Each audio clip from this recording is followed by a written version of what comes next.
Hello friends. Did you know nearly 80% of those who watch my videos aren't subscribed? If you enjoy these stories, please hit that subscribe button and leave a like. It really helps. Thank you for being here. By the way, where are you watching from? Let me know in the comments. The name's Jedediah. Been driving these Midwest highways for 27 years now, and I've seen just about everything you can imagine happening on these roads. Accidents that'd turn your stomach, weather that'd make you question your sanity for being out there, and people, Lord, the people you meet can be worse than any blizzard or black ice you'll ever face. But what happened to me last October at that way station outside Fort Wayne, Indiana, that's something I still can't shake. It's the reason I switched my routes, changed my schedule, and why I won't drive through Indiana after dark anymore. Not if I can help it. I was hauling a load of automotive parts from Detroit down to Louisville. Standard run, nothing special about it. My employer had me on a tight deadline though, the kind where you're counting every minute at every stop. The weather was decent for October, just some light drizzle that started around dusk as I crossed into Indiana on I-69. Now, any trucker will tell you that way stations are just part of the job. You pull in, get your weight checked, show your paperwork if they ask, and move on. Most of the time, you're in and out in 5 minutes. Sometimes they wave you through without even stopping. It's routine, boring even. That's what I expected when I saw the lights of the Fortville way station coming up. It was around 9:30 p.m. when I pulled in. The station looked normal enough. Couple of trucks ahead of me, the usual harsh fluorescent lights making everything look washed out and tired. I noticed right away, though, that something was different. Usually you've got 1, maybe 2 officers working the late shift. That night, I counted at least 4 vehicles parked outside the main building. I rolled onto the scale and waited. The light stayed red longer than usual. Through my side mirror, I could see an officer walking around my trailer with a flashlight, even though the area was well lit. That wasn't standard procedure, not for a pre-pass approved truck like mine. Finally, the speaker crackled to life. "Driver, pull forward to inspection bay 3. Bay 3. That made my stomach tighten a bit. Bay 3 meant a full inspection, and I knew my rig was clean. My logs were perfect, my load was secure. All my lights worked. I'd just had a full DOT inspection 2 weeks prior. But you don't argue. You just do what they tell you. I pulled into the bay and killed the engine. Through my windshield, I could see Officer Hezekiah approaching. I knew him by reputation. Most drivers who ran this route did. Hezekiah had been working these way stations for at least 15 years. He was the kind of officer who seemed to enjoy making drivers sweat, always finding something minor to write up. But he was also known for being by the book, never crossing any real lines. He walked up to my door with that slow, deliberate stride that cops perfect over the years. I rolled down my window before he had to knock. "Evening, officer." "License, registration, and logs," he said, not bothering with pleasantries. His face looked different than I remembered from previous encounters. Harder, somehow, like he hadn't slept in days. There were dark circles under his eyes, and he kept glancing back toward the main building. I handed over my documents. Everything was electronic now, but I kept paper copies just in case. He studied them longer than necessary, flipping through pages he'd already looked at, checking dates that were clearly visible. "You running solo?" he asked. "Yes, sir. Always do." "Where's this load heading?" "Louisville. Ford Distribution Center." He nodded slowly, still looking at my paperwork. Then he leaned in closer to my window.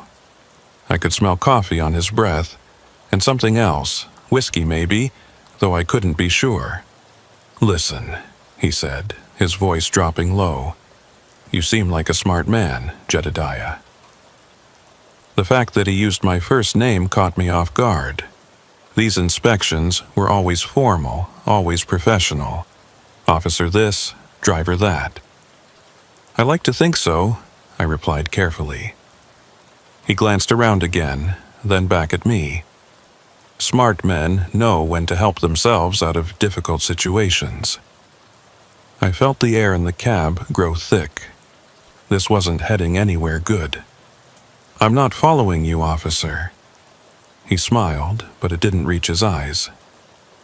Your load manifest says automotive parts, but manifest can be wrong sometimes. Sometimes trucks carry things that aren't listed, things that might cause problems if they were discovered. My manifest is accurate. You're welcome to inspect. I'm going to inspect, he cut me off. That's not in question. What I'm trying to explain to you is that inspections can go different ways. They can be quick and painless, or they can take hours. They can find problems that aren't really problems, or they can find nothing at all. I knew exactly what he was suggesting, but I wasn't about to take the bait. Officer, if there's something specific you're looking for, what I'm looking for, he said, leaning even closer, is cooperation. See, we've had some issues with trucks running this route. Contraband, you understand. My supervisor's breathing down my neck to increase citations, increase inspections. It's a real hassle for everyone involved. He paused, letting that sink in. Now, a cooperative driver might make a small contribution to the officer's benevolent fund, say $500. That driver might find his inspection goes very smoothly. He might even get pre-pass approval for the next 6 months, no questions asked. There it was. Straight-up bribery, bold as brass. In 27 years, I'd heard stories about this kind of thing, but I'd never experienced it myself. My hands gripped the steering wheel tighter. Officer Hezekiah, I said, keeping my voice steady, I don't carry that kind of cash. There's an ATM inside, he replied quickly, like he'd been expecting that response. Very convenient. I looked him straight in the eye.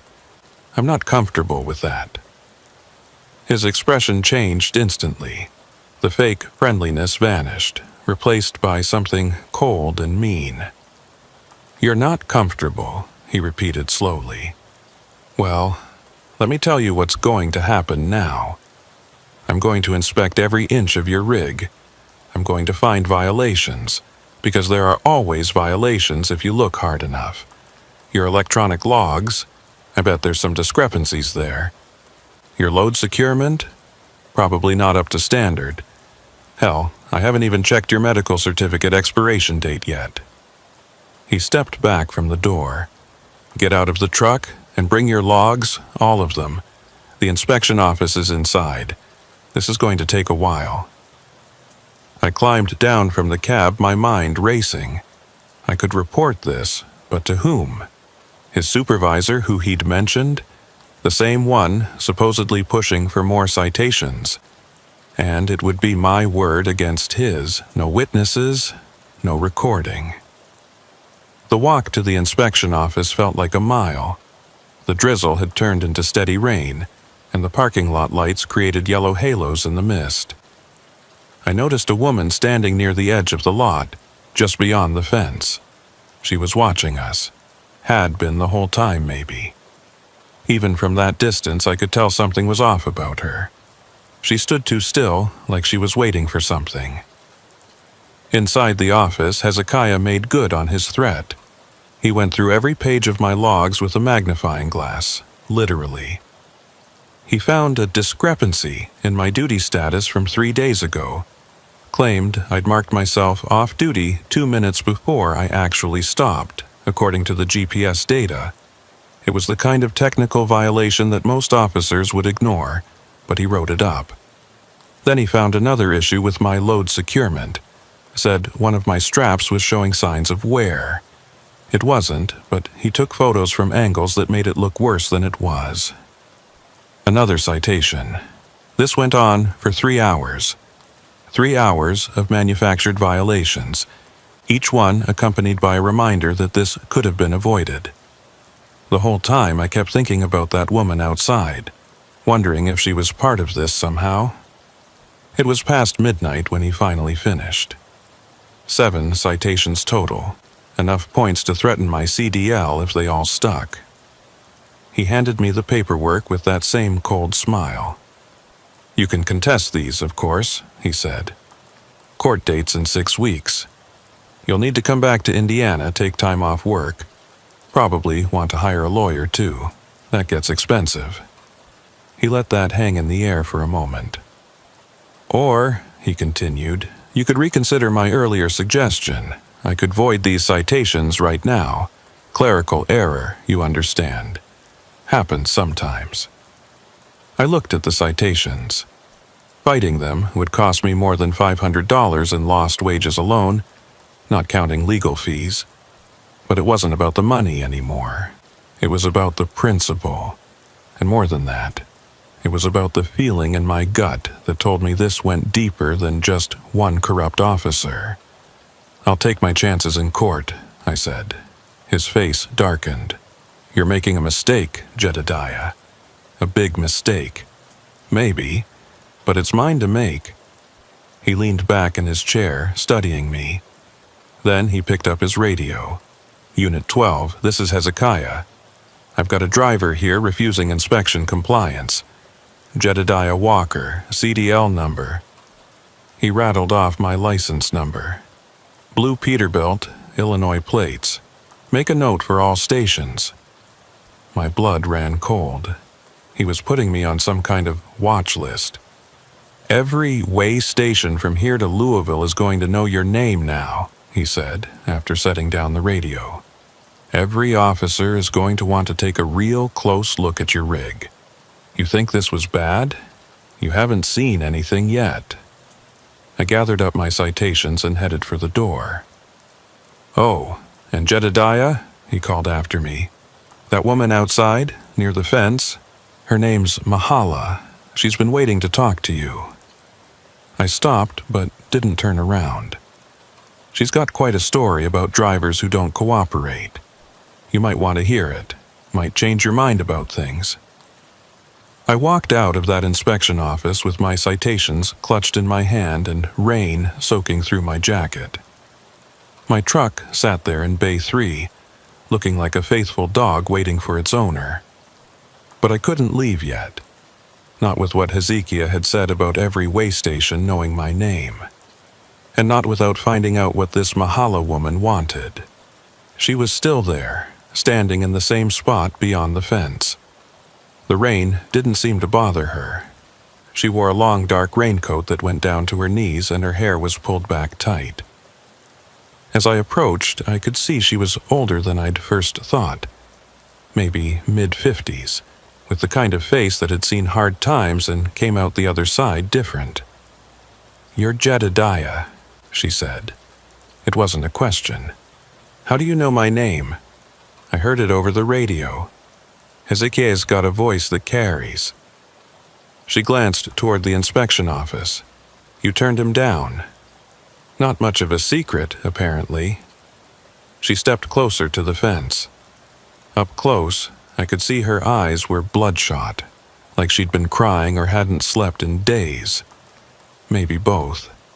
"My husband was a trucker," she said. "Ran this same route for 15 years. Name was Samuel, though everyone called him Big Sam. Maybe you heard of him?" The name didn't ring any bells, but I shook my head politely. "He died 14 months ago," she continued. "Right here in Indiana. Single vehicle accident, they said. Drove his rig off an overpass at 3 in the morning. No skid marks, no mechanical failure, no medical condition. Just drove straight off like he meant to do it." "I'm sorry for your loss," I said, meaning it. We'd all known drivers who didn't make it home. "Don't be sorry, be smart." Her voice turned hard. "Sam was a good driver. Perfect record for 15 years. Then one night he gets pulled into this very way station. Comes home the next day, white as a sheet, won't tell me what happened. Just kept saying we needed to move, needed to get out of Indiana." She pulled her coat tighter against the rain. 2 weeks later, he's dead. But before he died, he'd been getting pulled over constantly. Every weigh station, every inspection point. They'd find violations that weren't there, write citations for things that didn't exist. He fought them at first, spent thousands on lawyers.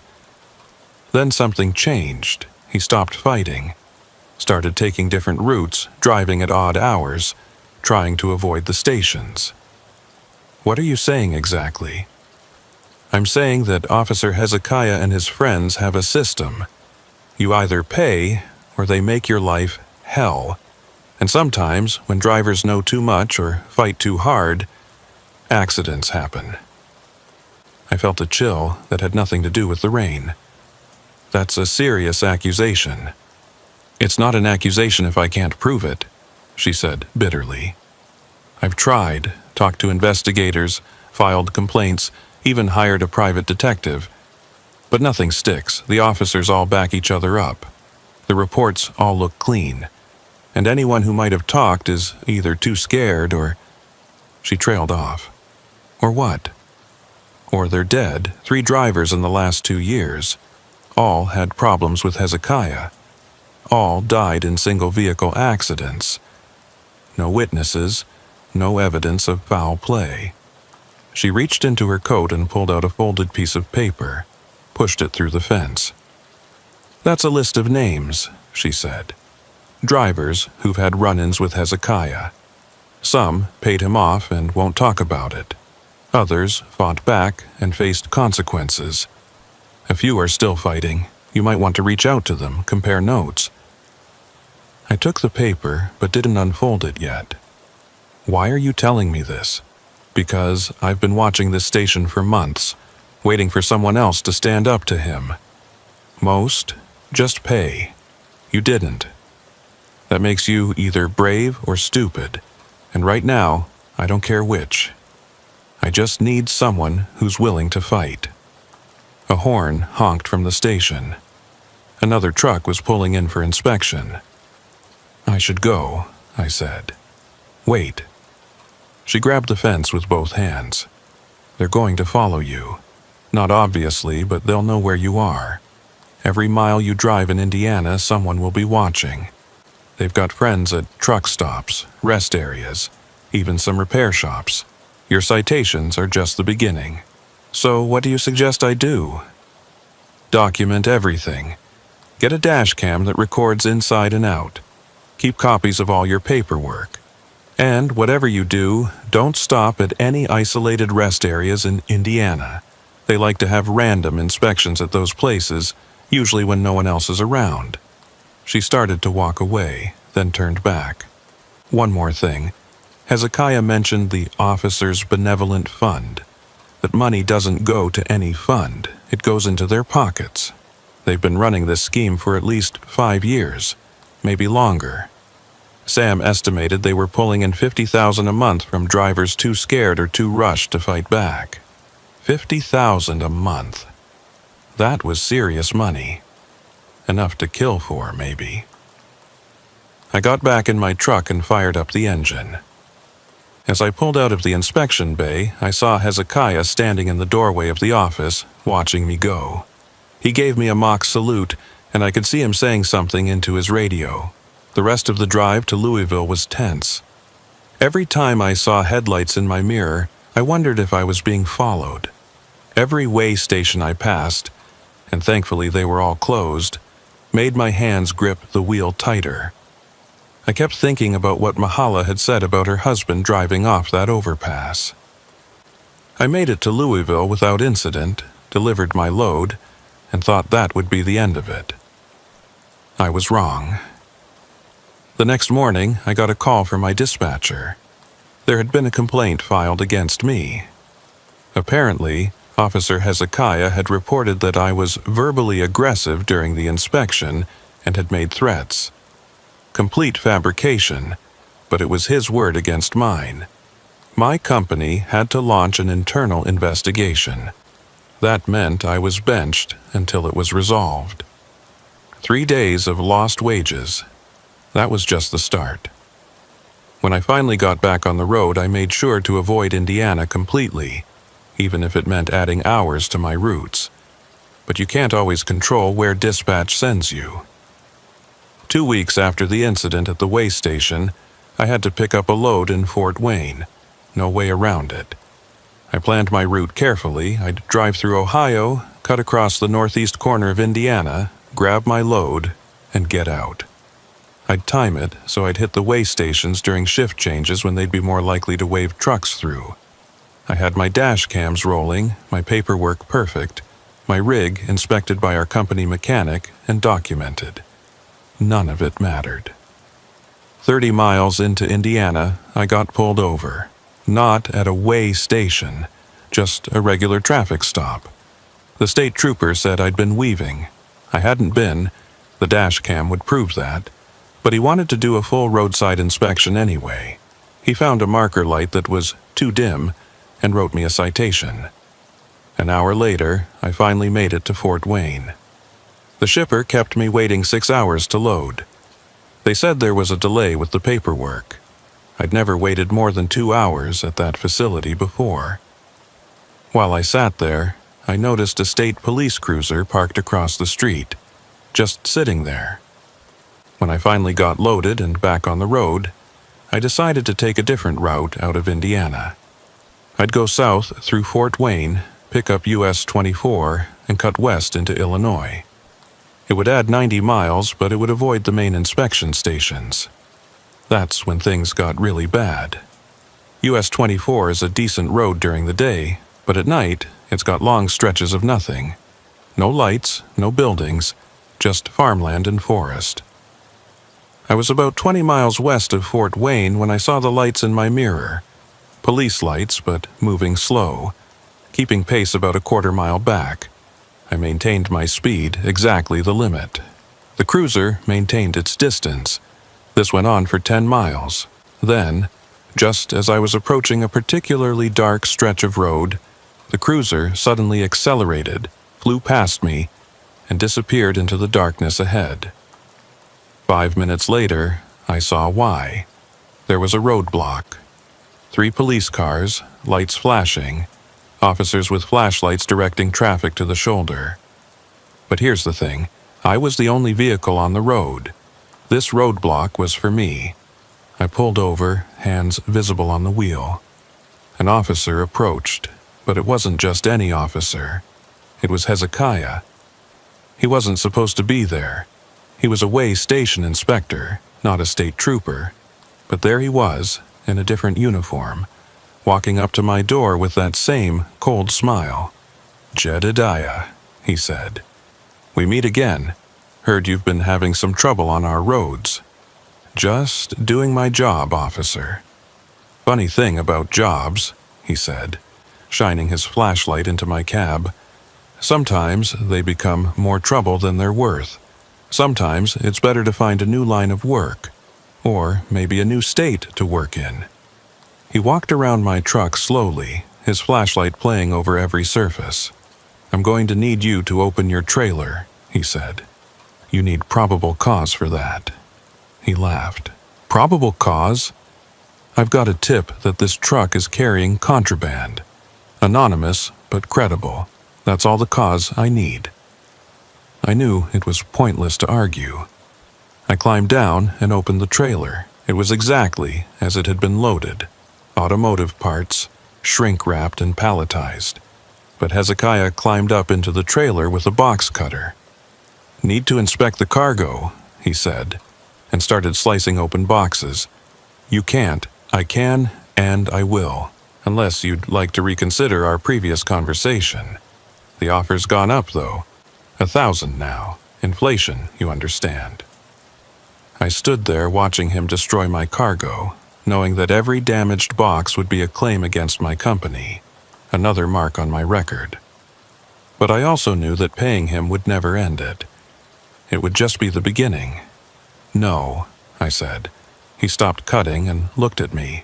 "No, do what you're going to do. But I'm not paying."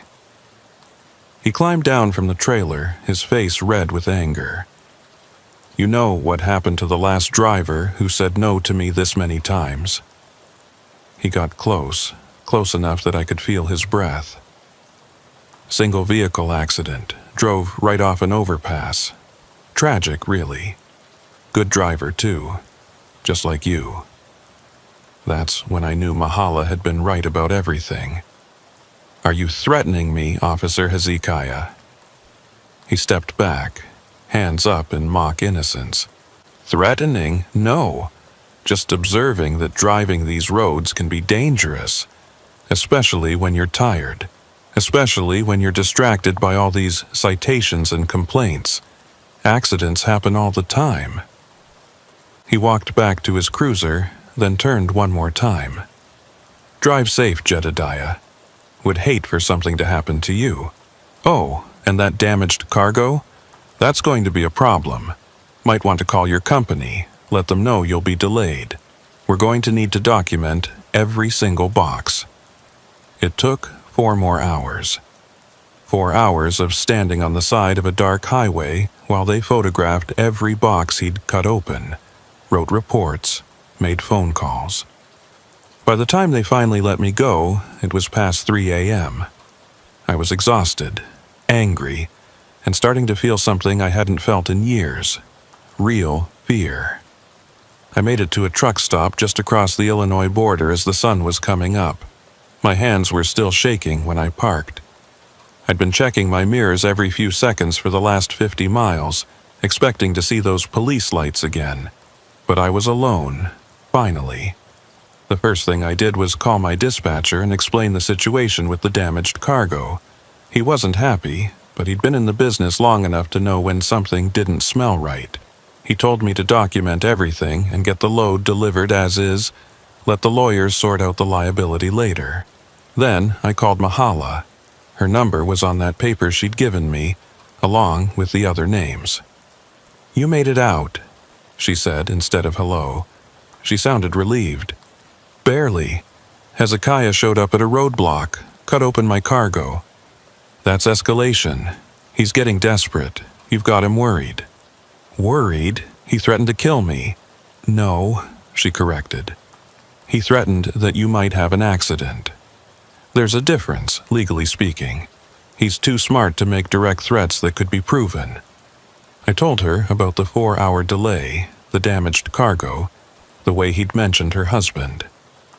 "Sam's accident was at 3:47 a.m., she said quietly, "on a stretch of I-69 about 40 miles south of where you were stopped. Empty road, good weather, no reason for it. The investigators said he probably fell asleep at the wheel. But you don't believe that. Sam had just stopped for coffee 20 minutes before. The receipt was still in his cab, full cup still in the holder, barely touched. Does that sound like someone who was falling asleep?" I thought about my own state. Exhausted, but wide awake with adrenaline. "What do you think happened?" "I think someone ran him off the road. I think they knew exactly when he'd be on that stretch of highway. Exactly how tired he'd be after hours of harassment. Exactly how to make it look like an accident." She paused, and I could hear her taking a deep breath. "Jedediah, I need to tell you something else. You're not the first driver I've approached. I've talked to 6 others over the past year. 3 of them paid Hezekiah after I talked to them, decided it wasn't worth the risk. 2 stopped running routes through Indiana entirely. The 6th one, a driver named Mitchell Brooks, he was going to help me. He was collecting evidence, recording conversations, building a case. What happened to him? Heart attack. 38 years old. No history of heart problems. Died in his truck at a rest area near Indianapolis. The autopsy found nothing suspicious, but his dash cam and phone were missing. His wife said he'd been getting death threats for weeks, but the police said there was no evidence of foul play. I felt my chest tighten. This was bigger than just one corrupt cop running a bribery scheme. How many are involved? At least 4 officers that I know of. Hezekiah is the main one, but he's got partners. They rotate shifts, cover different stations, share information, and they've got people outside the force too. Mechanics who will find problems that aren't there, dispatchers who'll delay your loads, even some drivers who act as spotters. So, what do? I can't keep losing money on damaged cargo and citations. You need to make them think you're backing down while you gather evidence. Play along just enough to reduce the pressure, but don't pay them. And whatever you do, don't travel alone through Indiana for a while. I don't have a choice. My route's find another driver to convoy with. Safety in numbers. And Jedediah, start recording everything. Every conversation, every stop, every interaction. It might be the only thing that keeps you alive. After I hung up, I sat in that truck stop for another hour, thinking. I'd been driving solo my whole career, liked it that way. But Mahala was right. Continuing alone was asking for trouble. I made some calls, found another driver named Carl who was heading to Louisville later that week.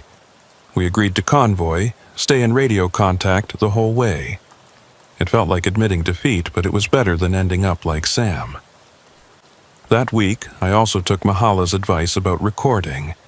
I installed interior dash cams, got a pocket recorder, even started keeping detailed logs of everything beyond the required DOT logs. Time, date, location, and description of every interaction. The convoy run with Carl went smoothly. Too smoothly. We didn't get pulled over once, didn't even get called into the way stations, just got waved through. It was like they wanted me to think the pressure was off. But I knew better. This was the calm before something worse. 2 weeks passed. I managed to avoid Indiana for most of it. But then dispatch hit me with a load that couldn't be refused. High priority, triple rate, straight through Indiana to Chicago. The kind of load that if you turn down, you don't get offered the good runs anymore. I tried to find another convoy partner, but everyone was booked. I'd have to run it solo. I planned everything meticulously. I'd drive straight through, no stops except for fuel. I'd hit the way stations during peak hours when they'd be too busy for games. I had my recorders running, my phone fully charged, and I'd given Mahala my exact route and timeline. The first sign of trouble came at the fuel stop in Fort Wayne. I always used the same station, had for years. Good prices, clean facilities, safe location. But when I pulled in, the owner, a guy named Frank, who I'd known for a decade, wouldn't look me in the eye. "Pumps are down," he said when I walked in to prepay. I looked outside. Another trucker was fueling up just fine. "Frank, what's going on?" He glanced around nervously, then leaned over the counter. "I can't serve you, Jed. I'm sorry. They told me if I fuel your truck, I lose my commercial license. My whole business. I got a family." "Who told you?" But he just shook his head and walked into the back office. I had to drive another 30 miles to find a station that would serve me. By then, I was running behind schedule, which meant I'd hit the way station at exactly the wrong time. Shift change, when Hezekiah would be coming on duty. Sure enough, as I approached the Fortville station, I saw his cruiser in the lot. But I also saw something else. Mahala's car parked across the street in a closed business lot. She was watching. I pulled onto the scales and immediately got directed to Inspection Bay 3.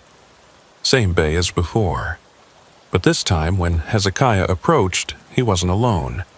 There were 2 other officers with him, and one of them was holding a drug-sniffing dog. "Mr. Walker," Hezekiah said, formal now that others were present.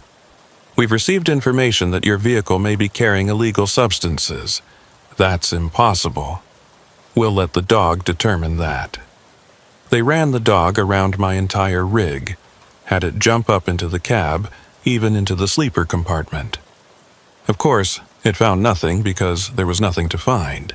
But then one of the other officers, young guy, nervous looking, pulled something from his pocket while pretending to check under my passenger seat.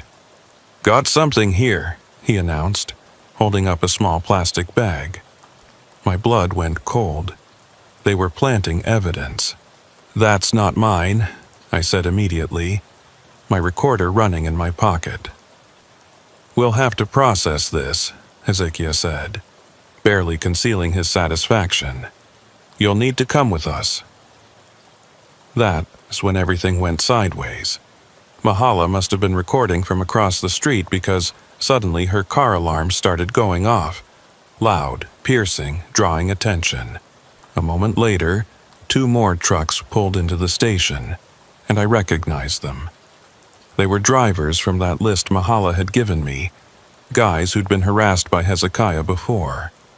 One of them, an older driver named Tom, got out with his phone, clearly recording. "Officer Hezekiah," he called out.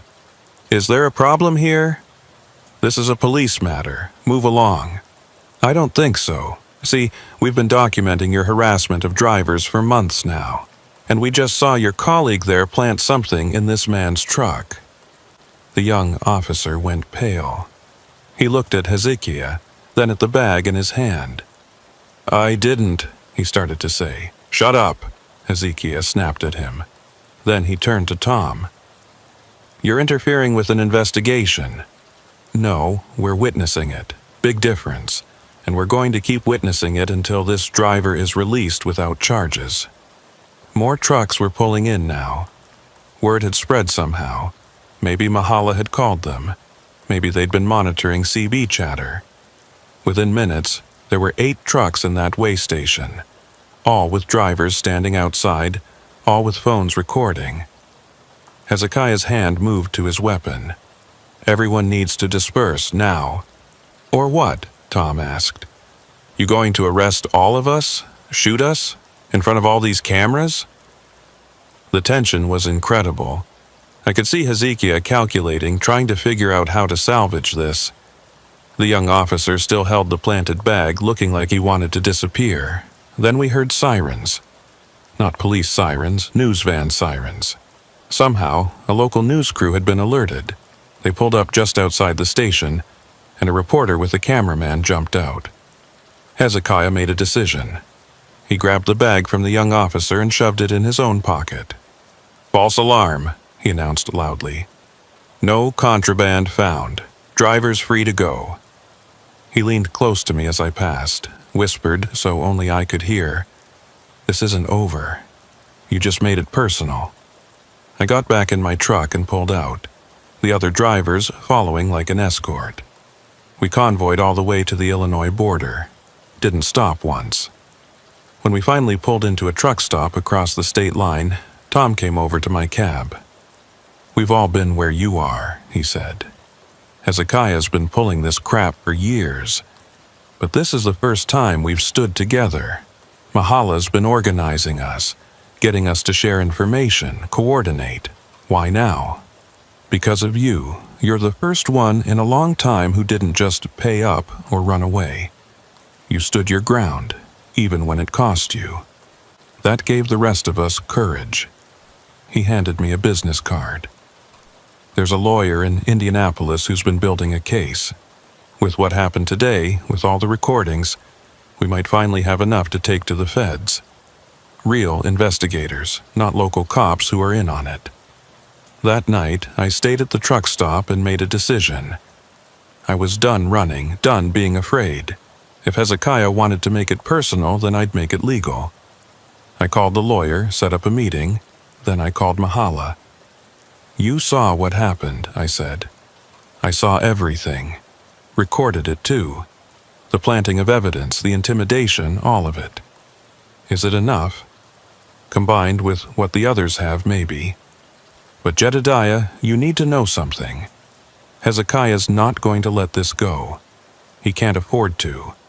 If this comes out, he's not just losing his job, he's going to prison. Him and everyone involved. So what's he going to do? Whatever it takes to stop us. And right now, you're the face of the resistance. That makes you the biggest target." I thought about Sam, about Mitchell Brooks, about all the drivers who'd been hurt or killed for crossing Hezekiah. "Let him come," I said. "I'm done being afraid." But I should have been afraid. I should have been terrified, because what happened next made everything else look like child's play. The meeting with the lawyer was set for the following Tuesday in Indianapolis. His name was Robert Sterling, and according to Tom, he'd been investigating corruption in Indiana's transportation enforcement for 3 years. He had files, testimonies, financial records, everything except the smoking gun that would make federal prosecutors take notice. I drove to Indianapolis with 2 other trucks as escort. We'd learned not to travel alone anymore, especially for something this important. The meeting was at 2 p.m., but I arrived in the city that morning, parked at a well-lit truck stop with security cameras everywhere. That's where I found the note. It was tucked under my windshield wiper, folded once. No envelope, no identifying marks. Just a single paragraph in block letters. "You have 24 hours to withdraw your complaint and leave Indiana forever. If you meet with that lawyer, if you testify, if you continue this crusade, you will not leave this state alive. This is not a threat. This is a guarantee." Your friend Mahala received the same warning. Ask her what happened to her husband when he ignored it. I called Mahala immediately. "Did you get a note?" I asked. "Found it this morning on my kitchen table," she said. Her voice was steady, but I could hear fear underneath. "They were in my house, Jedediah. While I was sleeping, they were in my house. We need to call the police." "Which police? The ones who work with Hezekiah? The ones who've been covering for him? We're on our own until we get to the feds." She was right, but that didn't make it easier to swallow. "Are you still going to the meeting?" I asked. "Are you?" "Yes." "Then I'll see you there." The lawyer's office was in a downtown high-rise, all glass and steel, the kind of place that screamed legitimate business.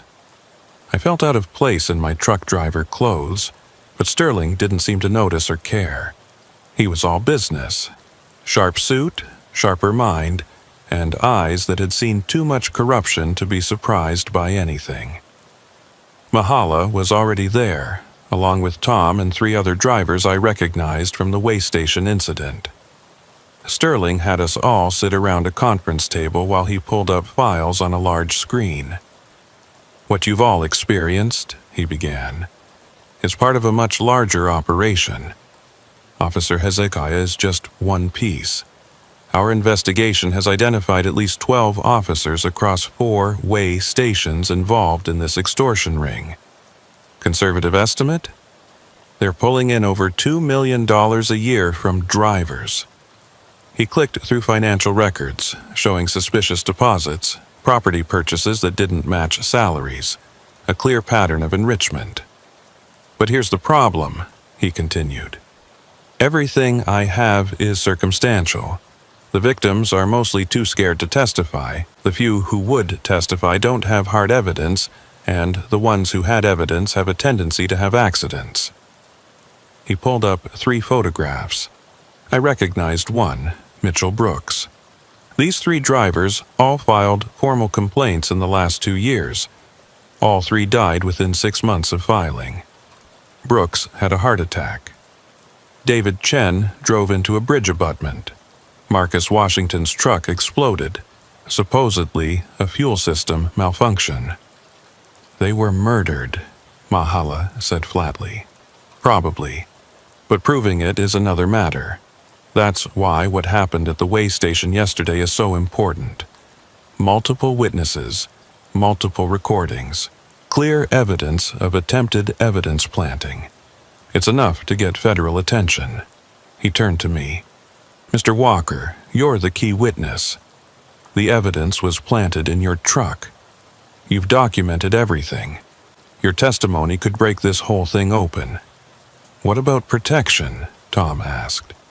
"You've just shown us 3 dead drivers. What's to stop Jedediah from being the 4th? Once we file with the federal prosecutor tomorrow, you'll all be under federal protection. FBI will take over the investigation. Hezekiah and his crew won't dare move against federal witnesses. And until tomorrow? I asked. Stay together. Stay in public places. Document everything. Don't give them an opportunity.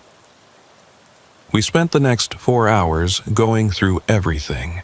Every incident, every threat, every piece of evidence. Sterling recorded it all, had us sign affidavits, built an airtight package for the feds. By the time we finished, it was dark outside. I'm filing first thing in the morning, Sterling said. By noon tomorrow, this will be in federal hands. Just make it through tonight. We left as a group, but once we got to the parking garage, we had to split up to get to our vehicles. Mahala's car was on level 2. Mine and Tom's trucks were parked on the street. We agreed to meet at a hotel near the airport, stay together for the night. I never made it to the hotel. My truck was where I'd left it, but something was off. The driver's side door was slightly ajar, not obviously just enough that I noticed, because I always made sure it was locked tight. I approached carefully, used my phone's flashlight to check inside before opening it wider. Everything looked normal. Too normal. My logbook was exactly where I'd left it, my coffee cup in the same position, my jacket hanging on the same hook, but the air freshener hanging from my mirror was turned backwards. A tiny detail, but wrong. I climbed in carefully, started the engine. Everything sounded fine. Checked my gauges, all normal, but that paranoid voice in my head wouldn't shut up. I put the truck in gear and started to pull out. That's when I saw him in my mirror. Hezekiah, standing on the sidewalk about 50 feet behind my truck, just watching. He wasn't in uniform, just jeans and a dark jacket, but it was definitely him. He raised his hand, made a gun gesture with his fingers, then smiled. I pulled out into traffic, kept checking my mirrors. He didn't follow, just stood there watching until I turned the corner. My hands were shaking on the wheel. Something was wrong. Something was very wrong. I made it about 3 miles before I figured out what. The brakes felt soft. Not failed, just soft, like they were working at maybe 70%. On a loaded truck doing city speeds, that wasn't immediately dangerous. But I was about to get on I-465, the loop around Indianapolis. Highway speeds, heavy traffic, and compromised brakes were a deadly combination. I pulled over immediately, called Tom. My brakes have been tampered with. Where are you? I gave him my location. Don't move, I'm 10 minutes away. We'll get you to a shop. While I waited, I called Sterling and told him what happened. Document everything, he said. Take photos, get a mechanic to write up what they find. This is attempted murder, and we can prove it. Tom arrived with another driver, and they followed me at slow speed to a 24-hour truck repair shop. The mechanic, a guy named Luis who'd been working on rigs for 30 years, put it up on the lift and whistled low.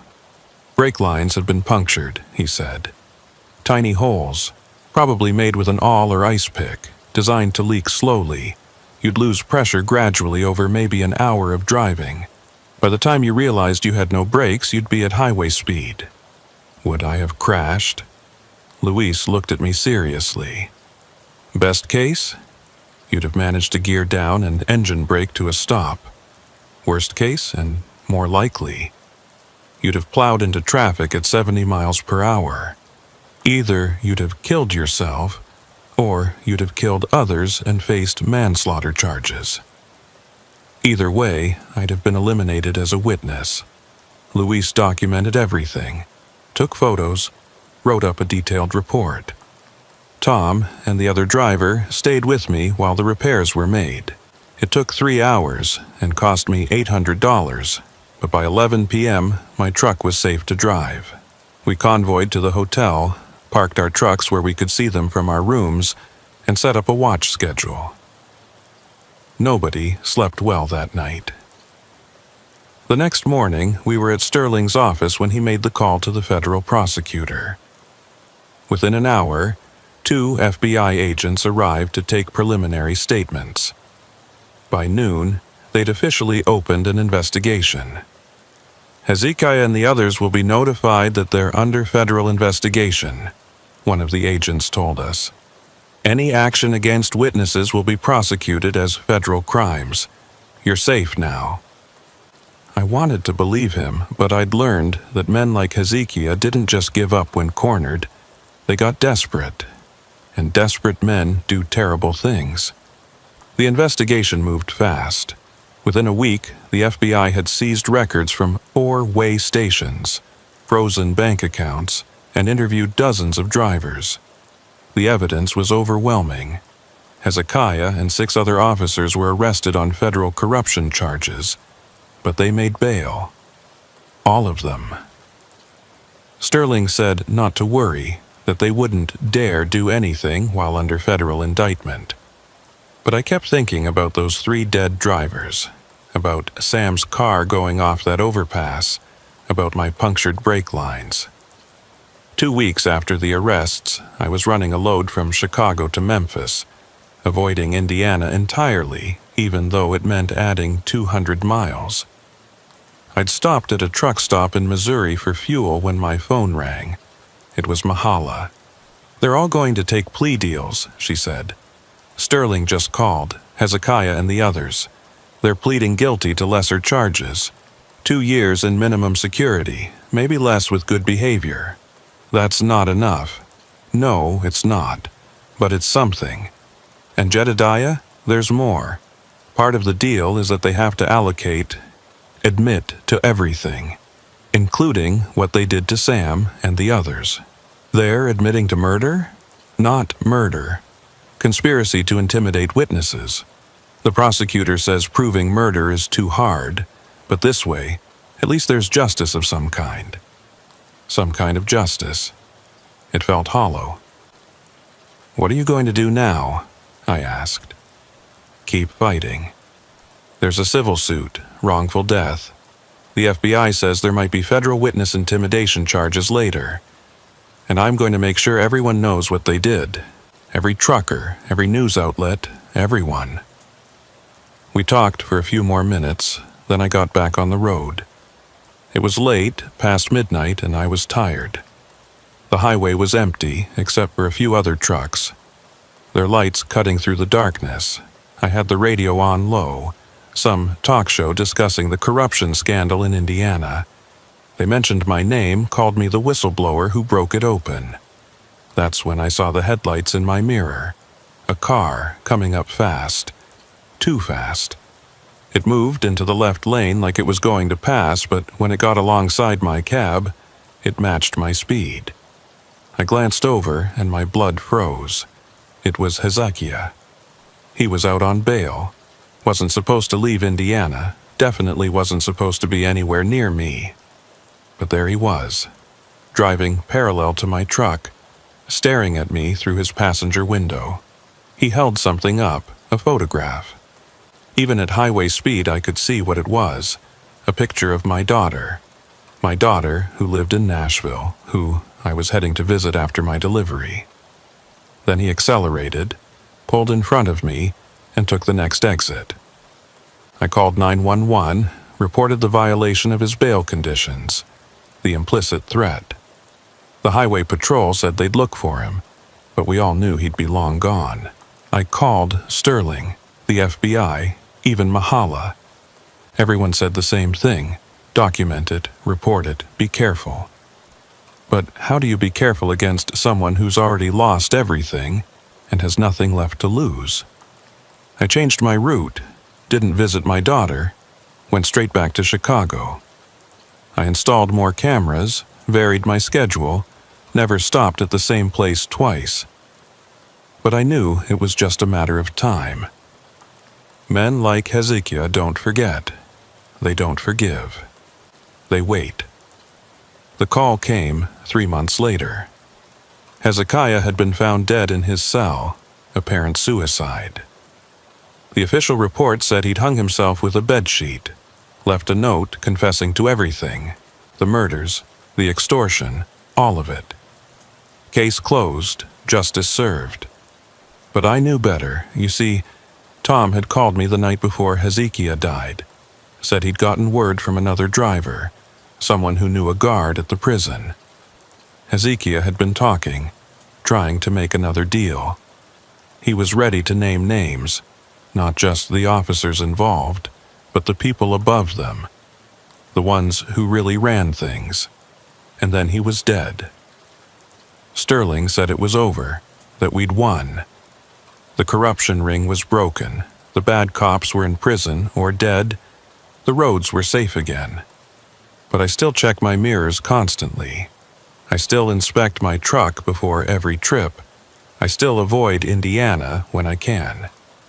Because here's what I learned from all of this. The corruption we exposed was just one layer. There are always more layers, always bigger fish, always someone willing to kill to keep their secrets. We'd won a battle, but the war never really ends. Mahala still calls sometimes. She's remarried now, moved to Florida, found some peace. But she told me something during our last conversation that stuck with me. You know what Sam wrote in his final log entry? She said, the night before he died? He wrote, "The road knows the truth." I never understood what he meant until now. I think about that sometimes when I'm driving these empty highways at night. The road does know the truth. It knows who lived and who died, who fought and who gave up, who paid the price for justice. And if you listen carefully on quiet nights, when you're alone with nothing but your headlights cutting through the darkness, you can almost hear it whispering the names of the drivers who didn't make it home. Hezekiah is dead. Most of his crew is in prison. But every time I pass a way station, every time I see those lights in my mirror, every time an officer approaches my cab, I remember that night at the Fortville station. I remember the fear, the anger, the moment I decided not to pay. Some nights, I wonder if I made the right choice. Then I think about all the drivers who came after me, who don't have to face what I faced, who can run these roads without fear of extortion. Yeah, I made the right choice. But God help me, I paid for it. We all did. And somewhere out there on some dark stretch of highway, another driver is probably facing the same decision right now. I just hope they're stronger than the ones who came before. I just hope the road remembers their name too. Because in the end, that's all we've got out here. Our names, our choices, and the long, dark road ahead. My name's Eliphalet, and if that sounds like something out of the Old Testament, you can blame my grandmother. She had a thing for biblical names that nobody could pronounce right on the first try. Most folks just call me Eli, but the name on my CDL, the name on 34 years of manifests and delivery confirmations, that's Eliphalet. And after what happened in Michigan last winter, it's a name that certain people won't ever forget. I've been an owner-operator since 1990. Bought my first rig with borrowed money and more ambition than sense. Paid it off running loads nobody else wanted to touch. Detroit to Chicago in blizzards. Cleveland to Indianapolis through ice storms. The kind of runs that pay well because they're dangerous, and I needed every penny. These days, I own my truck free and clear. Pick my loads, set my schedule. Or at least I did before I stumbled into something that nearly cost me everything. It was February 2024, and I was running a regular route hauling auto parts from a supplier in Grand Rapids down to a distribution center in Fort Wayne. I'd been making the same run twice a week for 3 years. Same highways, same stops, same everything. When you do a route that many times, you notice when things change. New construction, closed rest areas, different staff at the truck stops. You develop a rhythm, a pattern, and anything that breaks that pattern stands out. That's why I noticed the fuel discrepancies. It started small. I'd fuel up at a truck stop near Battle Creek that I'd been using for years. Full tanks, usually around 240 gallons, at whatever the posted price was. But when I'd check my fuel gauges 50 miles down the road, I'd be showing less than I should. Not much, maybe 5 or 10 gallons, but enough to notice if you're paying attention. At first, I figured it was a gauge problem. Old trucks do weird things sometimes. But I started keeping detailed records. Exact gallons purchased, exact mileage, fuel consumption calculations. I've always been a numbers guy, liked the precision of it. After 2 weeks of documentation, the pattern was clear. I was losing fuel, but only when I stopped at certain stations. The Battle Creek stop was the worst. I'd fuel up with 240 gallons, but by my calculations I was only getting maybe 220. 20 gallons at current diesel prices? That's nearly $100 per fill-up just disappearing. Over a month, that added up to serious money. I tried talking to the station manager, a woman named Cordelia who'd been running the place for as long as I'd been stopping there. She was one of those people who seemed to know every trucker by name, always had a smile and a weather report ready. Professional, efficient, trustworthy. Or so I'd thought. "Cordelia, I think there's something wrong with Pump 7, I told her, one morning after another short fill. I'm not getting the gallons I'm paying for." She looked concerned, made a show of writing it down in a notebook. "I'll have it checked right away, Eli. Thanks for letting me know. Can't have problems with our pumps." But nothing changed. I kept losing fuel, kept paying for gallons I wasn't getting. So I decided to run a test. I brought my own measuring container, a certified 5-gallon can, and decided to verify the pump's accuracy myself. It was early morning, still dark, and I thought I was being subtle about it. I pulled the nozzle, filled my can while watching the meter. It showed 5.0 gallons exactly, but my can was only about 3/4 full. The pump was rigged, showing more gallons than it was actually dispensing. But that wasn't even the interesting part. While I was doing this, I noticed something else. There was a second truck parked on the other side of the pump island, but its driver wasn't fueling. He was just sitting there watching me. When I made eye contact, he quickly looked away and started talking on his phone. Within 30 seconds, Cordelia came walking out of the station, moving faster than I'd ever seen her move. "Eli, what are you doing out here?" she asked, her voice different from usual. Harder. Nervous. "Just checking something," I said, holding up my can. "Pump's showing 5 gallons, but this can's not full." Her face went through several expressions in rapid succession. Surprise. Fear. Then something that looked like resignation. "Come inside," she said.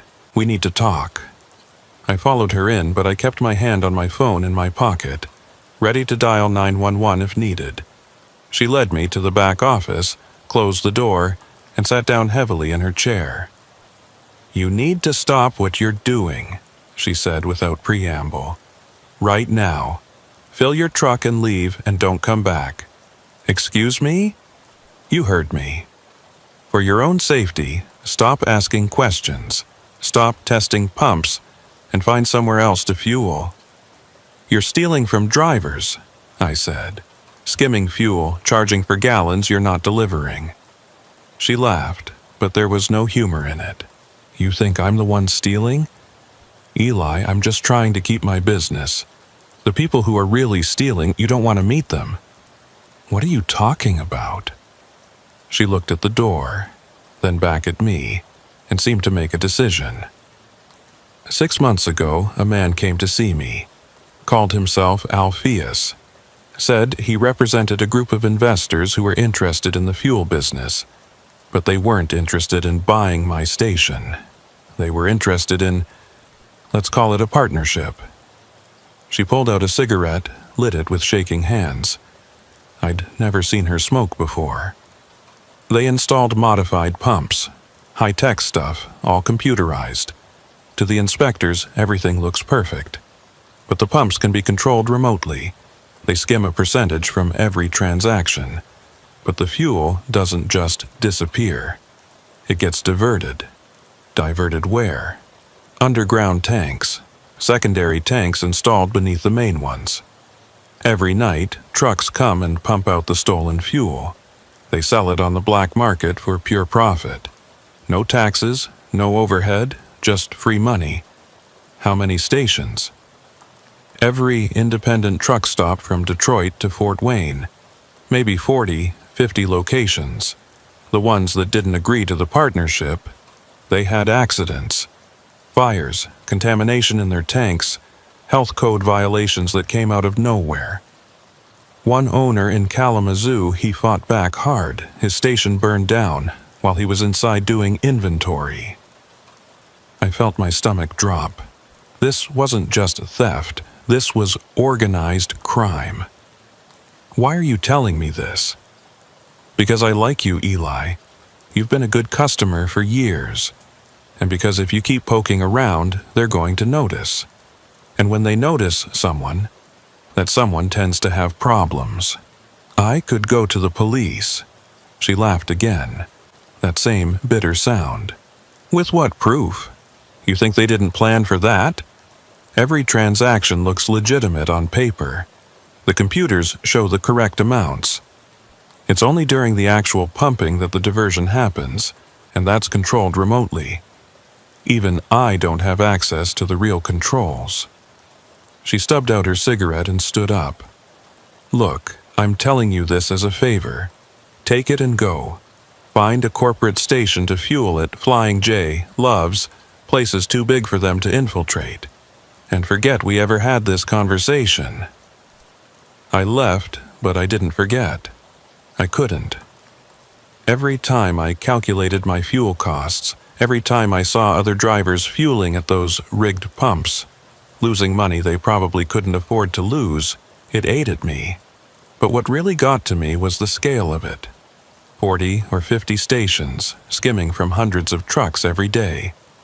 We were talking about millions of gallons of stolen fuel, millions of dollars stolen from drivers who were already operating on thin margins. I started keeping detailed records of every station I suspected was involved.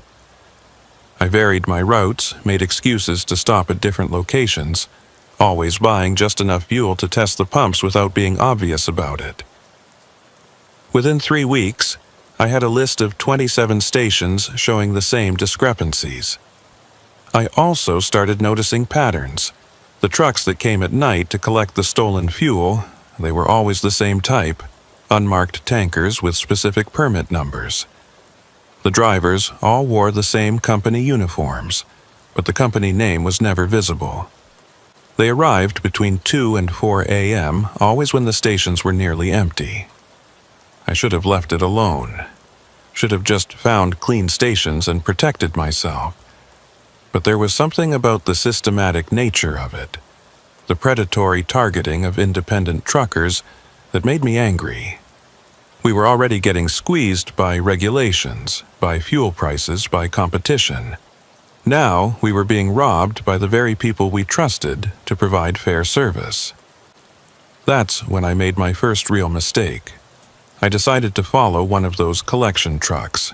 It was a Tuesday night in early March. I'd parked at a rest area near the Battle Creek station, watching through binoculars. Sure enough, at 2:47 a.m., an unmarked tanker pulled in. I watched them connect hoses to something behind the station, not the normal fill ports, but something else, hidden behind a maintenance shed. 20 minutes later, they were done and pulling out. I waited until they were on the highway, then followed at a distance.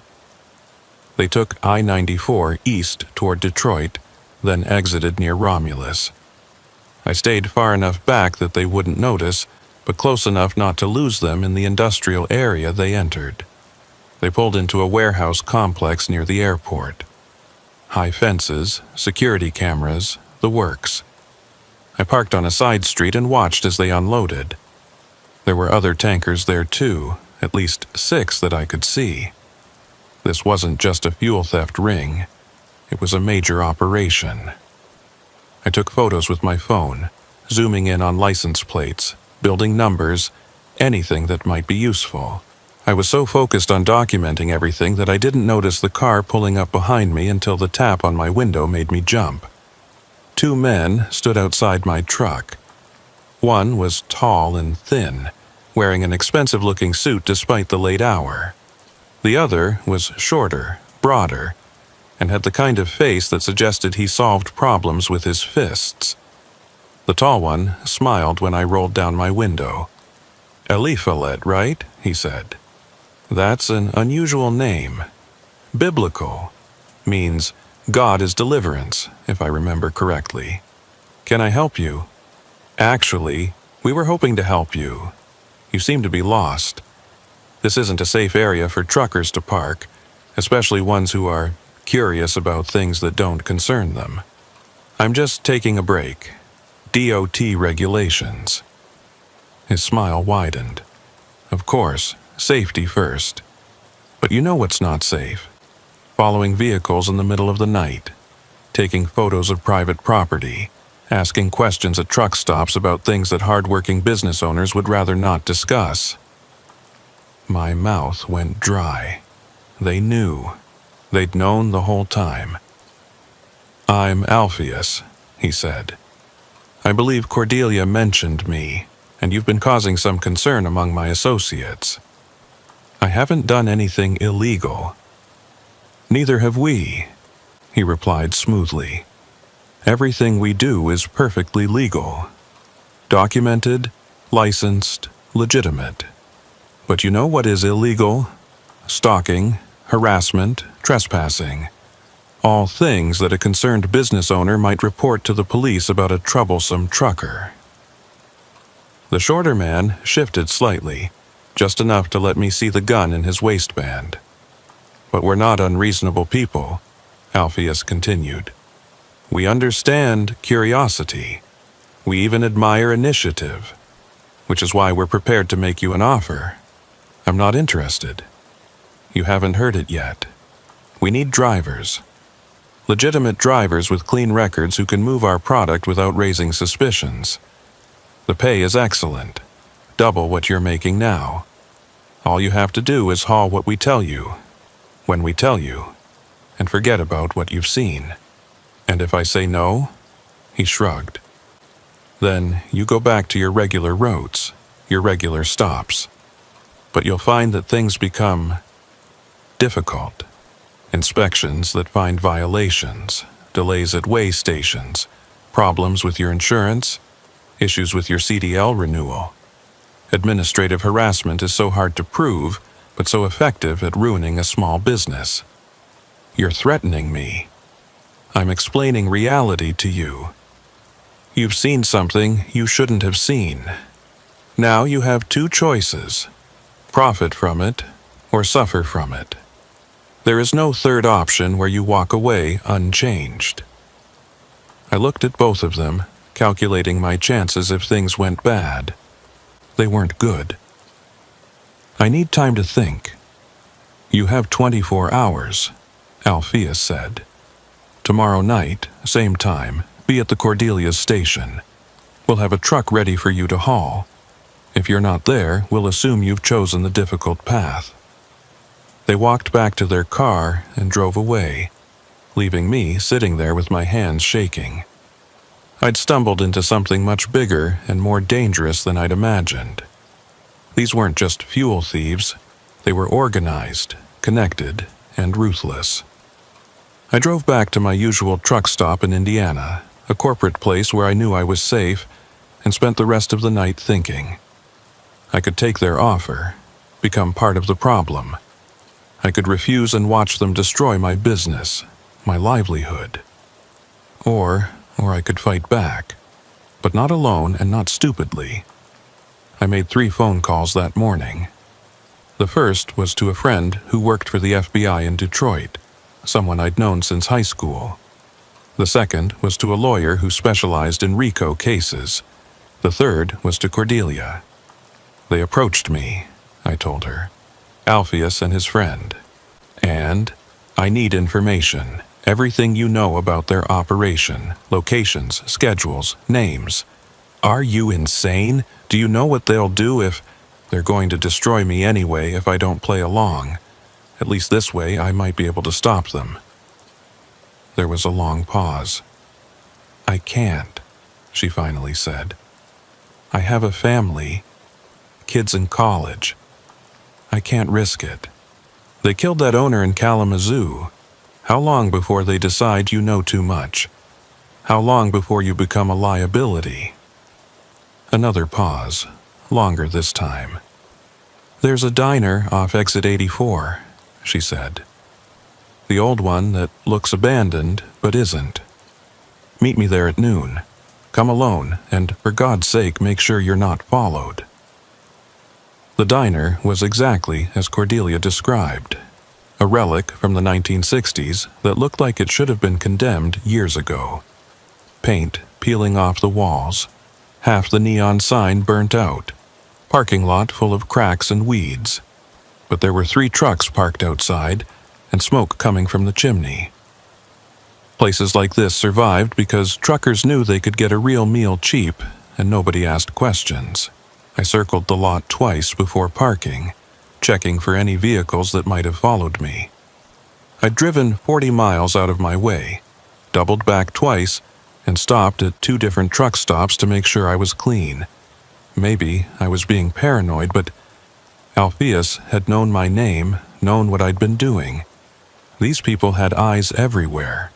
Cordelia was in a back booth, facing the door. She looked older than she had just a few days ago, stress etched into every line of her face. There was a cup of coffee in front of her, untouched and cold. I slid into the booth across from her.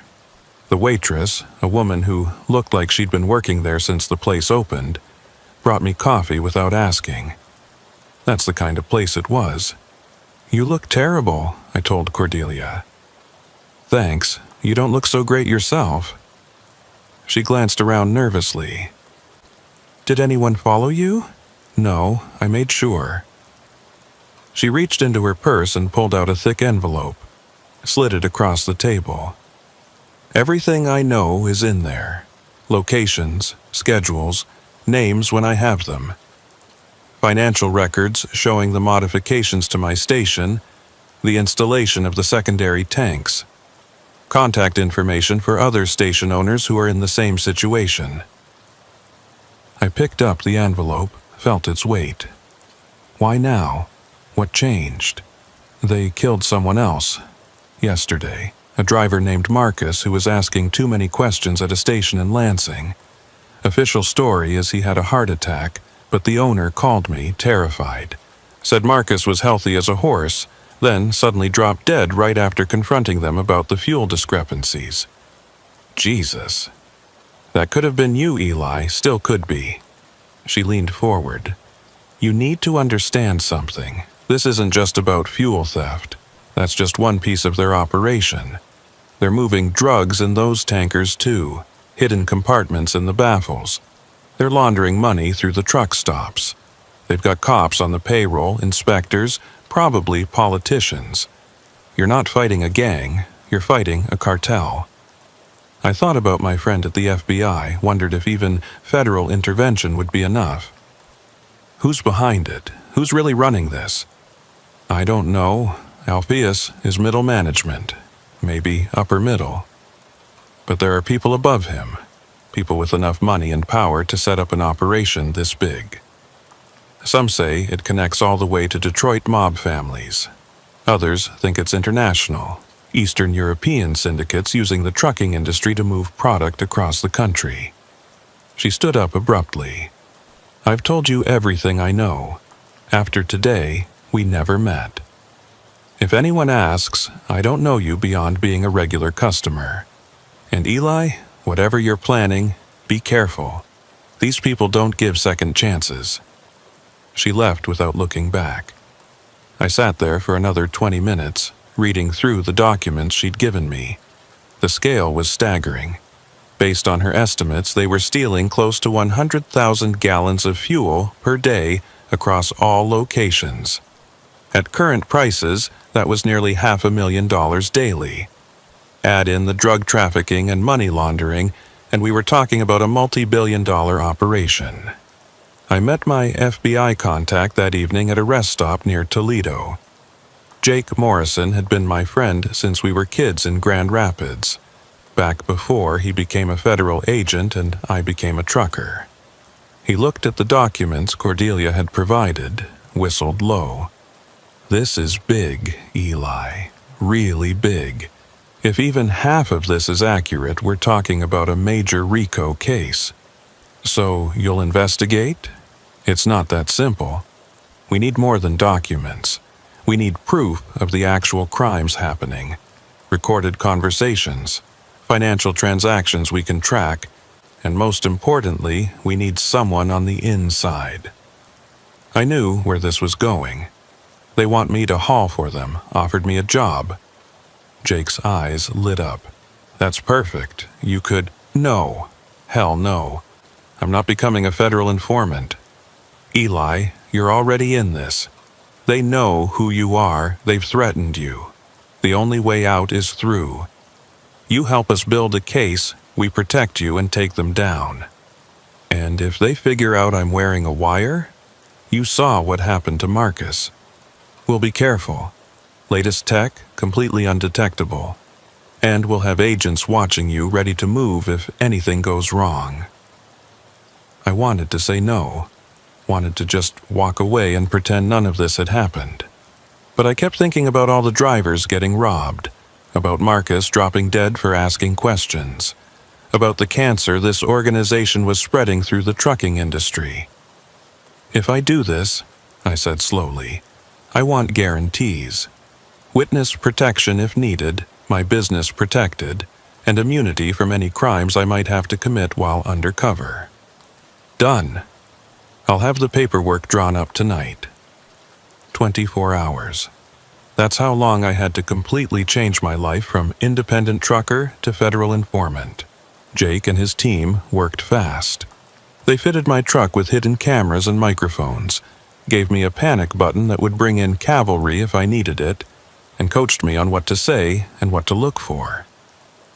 The next night, I pulled into Cordelia's station at exactly 2 a.m. The place was almost empty, just one other truck at the far end of the lot. Alpheus was waiting, leaning against a black Cadillac like he had all the time in the world. "Eliphalit," he said, as I climbed down from my cab. "I was hoping you'd make the smart choice." "I need money," I said, playing the role Jake and I had rehearsed. "Business has been slow, bills are piling up. If you're paying what you say you're paying, I'm in." He smiled. "A practical man. I respect that. The job is simple. You'll haul regular loads during the day, maintain your legitimate business. But 3 nights a week, you'll pick up special trailers from our warehouse. Drive them where we tell you, no questions asked, no looking inside. Each run pays $5,000 cash, $15,000 a week for 3 runs. It was more than I made in a month doing legitimate hauls." "What's in the trailers?" "That's the no questions asked part. Could be fuel, could be farming equipment, could be unicorns. Doesn't matter. Your job is to hook up and drive." A second man emerged from the shadows, the same broad-shouldered enforcer from the night they'd confronted me. He was carrying a bag, which he handed to Alpheus. "A sign of good faith," Alpheus said, opening the bag to show stacks of $100 bills. $10,000 up front.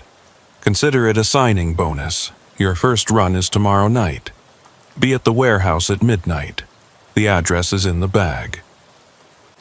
I took the money, trying to look grateful rather than sick. This money was evidence now, marked bills that would help build the federal case. "One more thing," Alpheus said as I turned to go. "We'll be installing some equipment in your truck.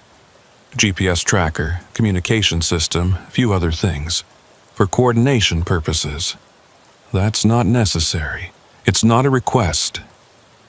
His friendly demeanor vanished for a moment. "You work for us now. That means we need to know where you are, what you're doing. The equipment gets installed tonight. Leave your truck here with the keys. It'll be ready by morning. This was a problem. If they went through my truck thoroughly, they might find the FBI surveillance equipment. I had to think fast. I need my personal stuff out first. Medications, documents, clothes. He waved dismissively. 5 minutes. I climbed into my cab, grabbed my official gear, and hit the panic button Jake had given me. It sent a silent alert that meant compromised but not in immediate danger. They'd have to remove their equipment before Alpheus's people found it. I spent a sleepless night in the truck stop's driver lounge, wondering what modifications they were making to my rig. When I went out at dawn, my truck looked the same, but I could see new wiring under the dash, a new antenna on the roof, and what looked like a kill switch near the ignition. They could probably disable my truck remotely now if I tried to run. I called Jake from a burner phone as soon as I was clear of the truck stop. "They swept your whole cab," he said. "Good thing we pulled our gear. We'll have to rely on personal recording devices now. Check under your seat. I left you a new phone. Looks like a regular smartphone, but has encrypted recording capability." For the next week, I maintained my regular runs during the day, trying to act normal despite knowing I was being tracked. Other truckers at various stops treated me differently, some with suspicion, others with a kind of wary respect. Word had gotten out that I was working for Alpheus now. I was one of them. My first special run came that Thursday night. I arrived at the warehouse at midnight as instructed. The place was buzzing with activity despite the hour. Forklifts moving pallets, trucks coming and going, men with clipboards directing traffic. It looked like any legitimate logistics operation except for the armed guards and the fact that everyone stopped what they were doing to watch me arrive. A man I didn't recognize directed me to Bay 7, where a trailer was waiting. It was a standard 53-footer, unmarked, sealed with a heavy padlock and tamper-evident tape. I backed up to it, connected the airlines and electrical, did my standard pre-trip inspection. The trailer was heavy, close to maximum weight, but the weight distribution felt wrong. Too much weight in specific spots rather than evenly distributed. "Where am I taking this?" I asked the supervisor. He handed me a sealed envelope. "Instructions are inside. Don't open it until you're on the highway. Follow them exactly.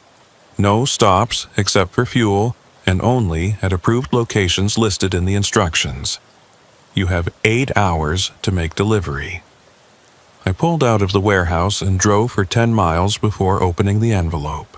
The destination was a warehouse in Cincinnati, specifically a neighborhood I knew was mostly industrial and empty at night. The approved fuel stops were all stations I recognized from Cordelia's list, the ones that were part of the network. I called Jake using the encrypted phone. "I'm en route with the first load. Cincinnati destination." I gave him the address. "We'll have surveillance there. Just make the delivery and get out. Don't try to see what's in the trailer." The drive was uneventful, but tense. Every set of headlights in my mirrors made me nervous. Every way station I passed, all conveniently closed, felt like a threat. The modified equipment in my cab included a radio system that crackled to life periodically with coded messages I didn't understand. "Blue Dog is moving. Clear at checkpoint 3. Weather looks good ahead." I realized I was part of a convoy, even though I couldn't see the other vehicles. They had spotters ahead and behind, probably watching for cops or rival operations. This was military-level coordination. I made Cincinnati in 6 hours, pulled into the designated warehouse as the sun was coming up. More armed guards, more suspicious looks. They had me drop the trailer in a specific spot, then handed me another envelope. My payment. "Next run is Saturday," the supervisor said. "Same time, same pickup location. Don't be late." I drove back to Michigan, feeling dirty despite not knowing what I'd hauled. Could have been stolen fuel, could have been drugs, could have been weapons. Whatever it was, I was now complicit in it. Over the next 3 weeks, I made 9 runs: Cincinnati, Louisville, St. Louis, Indianapolis. Always at night, always sealed trailers, always cash payments. The FBI was building their case, tracking the shipments, identifying the players. But they needed more. They needed to know what was in those trailers. That's when Jake proposed something that made my blood run cold. "We need you to look inside one of the trailers." "Are you insane? They'll kill me if they catch me breaking the seal." "We've got a plan. There's going to be a staged inspection. State police will pull you over, insist on checking the trailer for a routine agricultural inspection. You'll resist, but eventually comply. It'll look like you had no choice. And if there are drugs in there, I get arrested, we'll handle it. The cops are ours. They'll document what's inside, reseal it with identical tape we've prepared, and send you on your way. The whole thing will take 10 minutes. I didn't like it, but I was in too deep to back out now. The next run was scheduled for Tuesday night, destination Nashville. Jake said they'd intercept me near the Kentucky border. Tuesday came too fast. I picked up the trailer, heavier than usual, and headed south. The coded radio chatter seemed more intense than normal. Weather station reports possible storm activity. Reroute Blue Dog through alternate 7. Something had them spooked. I was passing through Louisville when my regular phone rang. It was Cordelia. "Eli, get out now, they know." "What? How?" "Someone leaked. They know about the FBI, about you. They're going to..." The line went dead. I immediately called Jake, but it went to voicemail. Then I noticed headlights in my mirror coming up fast. 2 vehicles, moving in formation. I pushed harder on the accelerator, but a loaded truck can only go so fast. The vehicles split, one pulling alongside, one staying behind. The radio in my cab crackled. "Pull over at the next exit." Alpheus's voice calm but cold. "We need to talk." I hit the panic button, sending my location to the FBI. Then I did the only thing I could think of. I kept driving. "Eliphalet, don't make this worse. Pull over now." The vehicle beside me swerved toward my truck, trying to force me toward the shoulder. I held my line, but I knew I couldn't outrun them. That's when I saw the 18-wheeler ahead, one of those hazmat tankers with all the warning placards. An idea formed, probably stupid, definitely dangerous. I grabbed the CB radio, switched to channel 19, the Universal Trucker channel. "Breaker, breaker, this is Biblical Thunder southbound on 65 at mile marker 91. I've got 2 four-wheelers trying to run me off the road. Possible hijacking in progress. Any drivers in the area, I could use some help." The response was immediate. Truckers might compete for loads, might cut each other off at fuel pumps, but when one of us was in real danger, we stood together.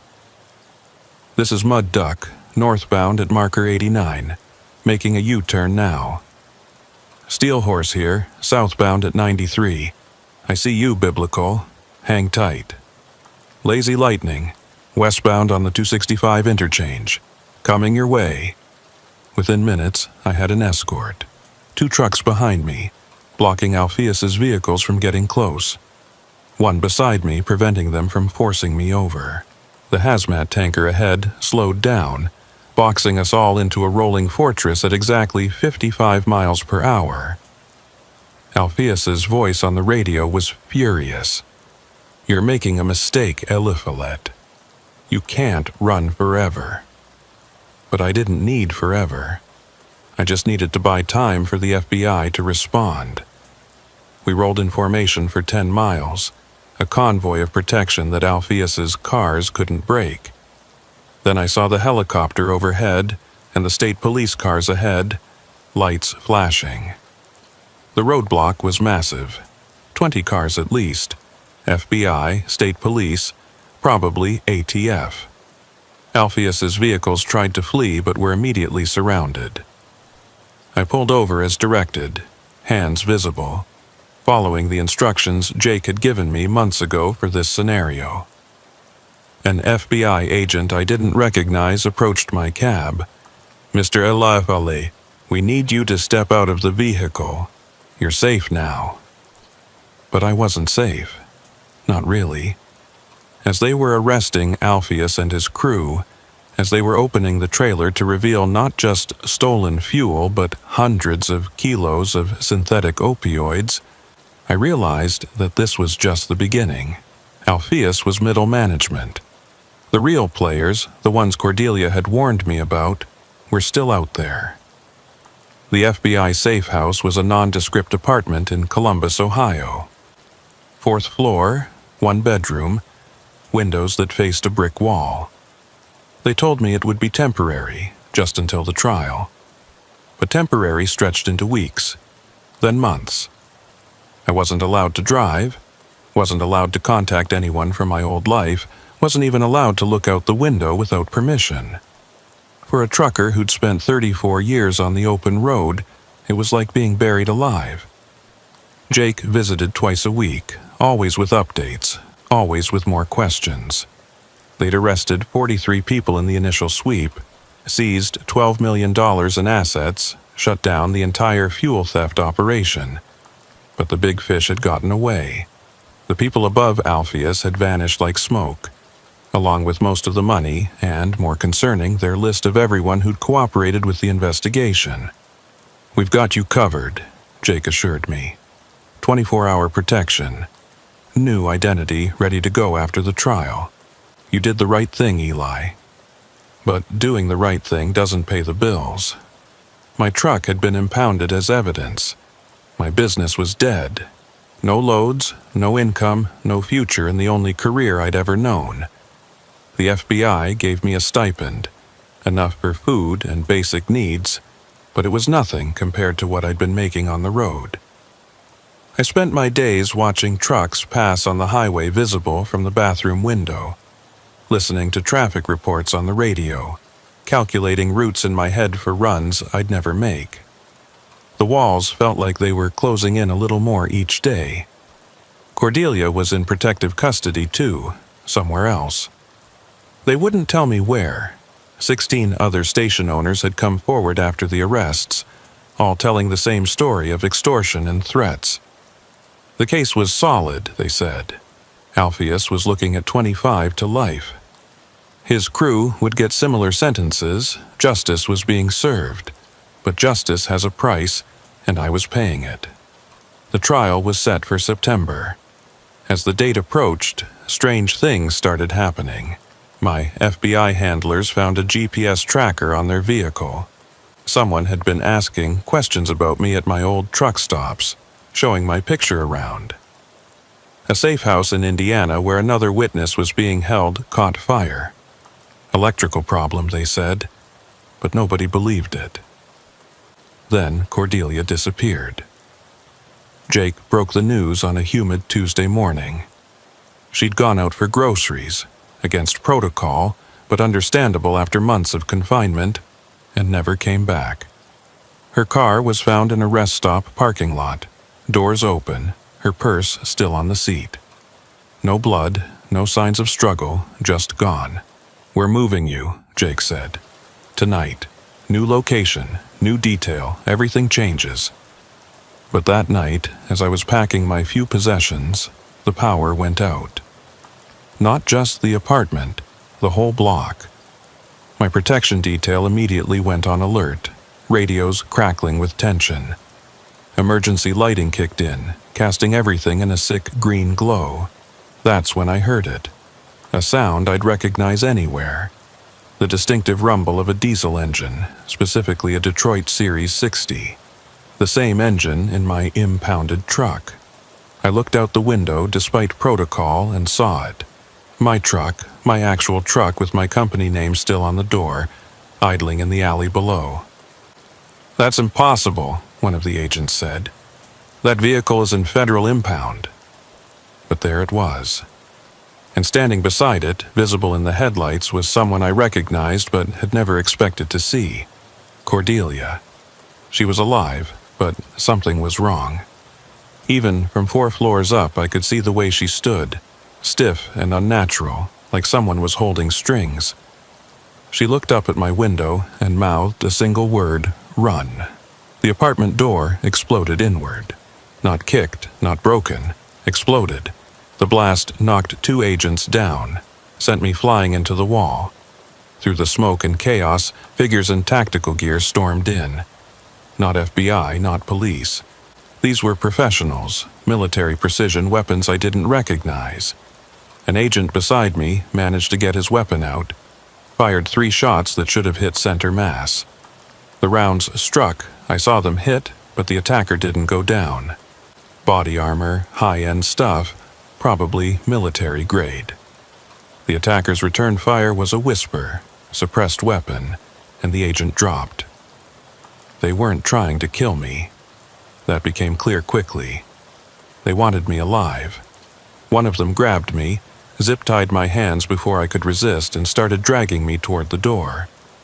But Jake and the remaining agents regrouped, laying down covering fire from the hallway.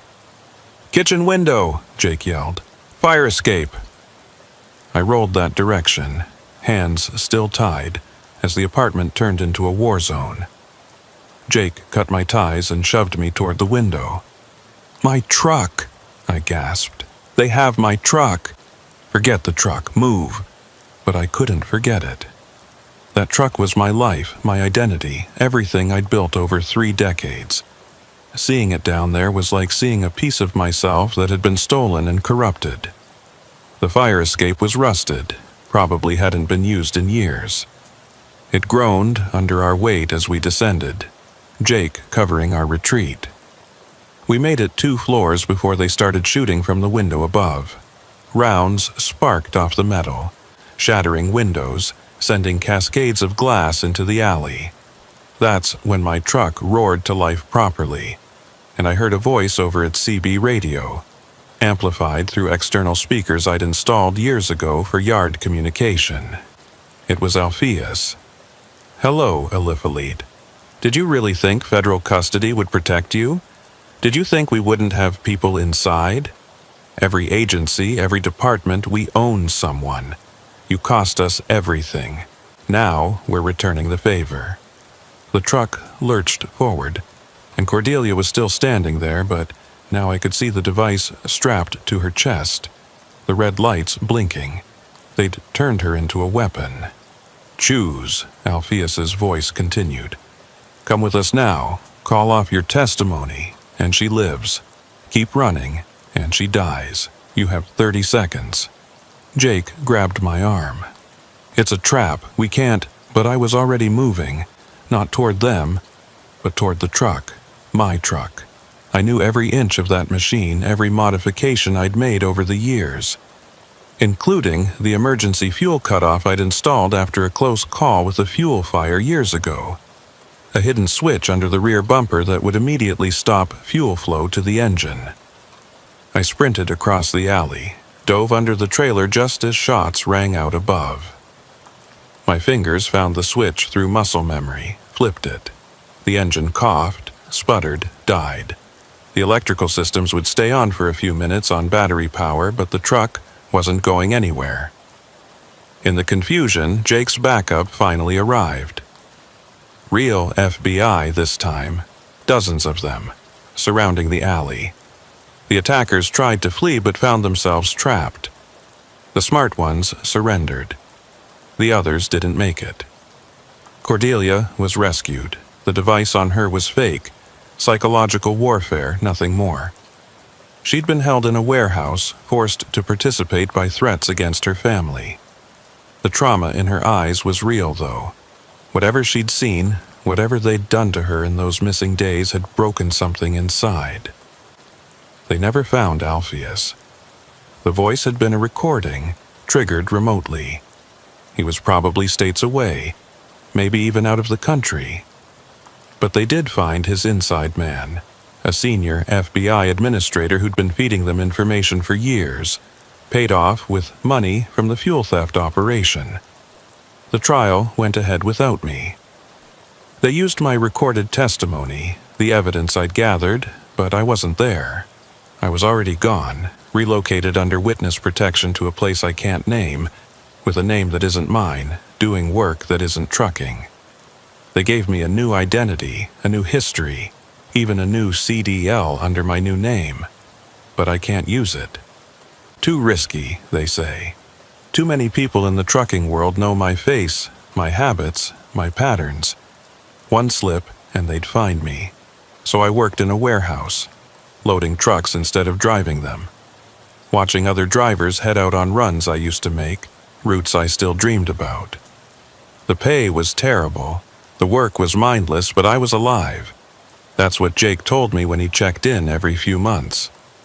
I was alive and the bad guys were in prison. Justice was served. But here's the thing about justice. It's not the same as getting your life back. Sometimes, late at night, I'd go to truck stops. Not to drive, just to be around the culture, the people, the machines. I'd sit in the restaurants listening to drivers complain about electronic logs and fuel prices, planning their routes on napkins, telling stories about close calls and weird loads. I wanted to join in, wanted to share my own stories, but I couldn't. My stories would get me killed. One night, about 6 months after the trial, I was at a Flying J near wherever I'm not supposed to say I am. It was 2 a.m., prime time for long-haul drivers to be taking their mandatory breaks. I was nursing my third cup of coffee when I heard a conversation at the next booth that made my blood freeze. You hear about that thing in Michigan, that fuel theft ring? Yeah, man, FBI shut it down, bunch of people went to prison. That's what they want you to think, but my cousin works at a truck stop near Kalamazoo. Says the same stuff is still happening, just more careful now. Different people running it, but same scam. No way. After all that heat? Think about it. How much money was involved? Millions per month? You think people just walk away from that? Nah, they just got smarter. Now they're using company drivers, ones who don't even know they're involved. Legit shipping companies whose dispatchers are on the take, routing trucks through specific stops, skimming fuel without the driver even knowing. I wanted to scream, wanted to tell them everything, warn them about the signs to look for. But I just paid for my coffee and left. I found a payphone. They still exist if you know where to look, and called Jake. It's starting again, I told him. The fuel theft. Different people, same operation. We know, he said after a pause. We're monitoring it, but without someone inside, without evidence. Send me in. Absolutely not. You're burned, Eli. Everyone in that world knows who you are now. Not everyone. And I know things, patterns, details that could help identify. No. You're done. You did your part, live your life. But what life? The warehouse job, the fake name, the constant looking over my shoulder. 3 weeks later, I did something stupid. I bought a truck, not under my real name, not with any connection to my old identity. Cash purchase from a private seller, older Freightliner that had seen better days but still ran solid. I registered it under a shell company I'd set up, got operating authority under a different name, even grew a beard and gained 30 pounds to change my appearance. I started running loads again. Not the routes I used to run, those were too dangerous, but other routes, southwest mostly, staying away from Michigan, Indiana, Ohio, places where nobody would recognize me. I was careful, paranoid even. Never stopped at the same place twice, never took the same route, always checked my truck for trackers. For 3 months it worked. I was driving again, feeling the road under 18 wheels, watching sunrises from the cab, living instead of just existing. I knew it was dangerous, knew it was stupid, but I couldn't help myself. Trucking wasn't just what I did, it was who I was. The mistake came in New Mexico. I'd taken a load of construction equipment to Albuquerque, was heading back east with a load of Chile peppers. Stopped at a truck stop near Santa Rosa for fuel. It was busy, dozens of trucks, should have been safe in the crowd. I was at the fuel island watching the numbers roll on the pump when I heard a voice behind me. Elifale. Not my new name. My real name. I turned slowly, hand moving to the knife I kept in my pocket now.